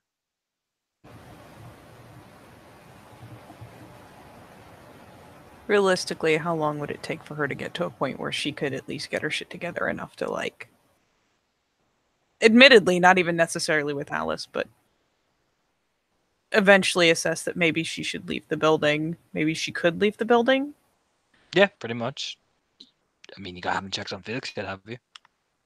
Hmm? You haven't checked on Felix yet, have you? Oh god, she hasn't. Yeah, it takes her a while, and there's absolutely a complete meltdown. Though it starts, she does. She just fucking cries it out for a hot minute. Though as she starts finally calming down, there's a pause, and she finally like whips the phone out of her pocket and frantically just calls. She doesn't text or anything. I mean, he'll answer. He's obviously with Lena and the gang. You can hear like noise in the background. Concept? Yep. You okay? Yeah, I'm fine. What's up? It's just bad. All right. Do you want me to come get you? Yeah. Wait. Bring someone with you? I mean, do you want me to just meet you outside on the border of Sept? I can just walk there. Yeah. All right. I'll be there.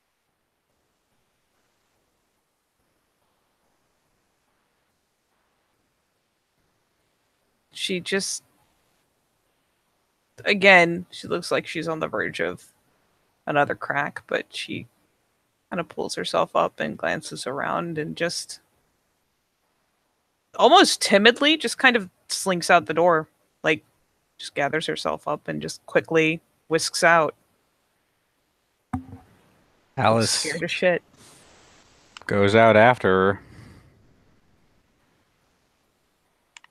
You leave.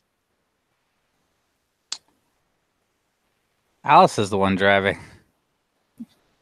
Charlotte's walking. Charlotte. Charlotte.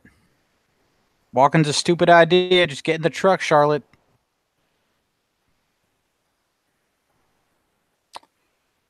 Like 2 minutes later, right next to her. Now I look like I'm cruising for hookers, Charlotte. God damn it. Just kind of glances over.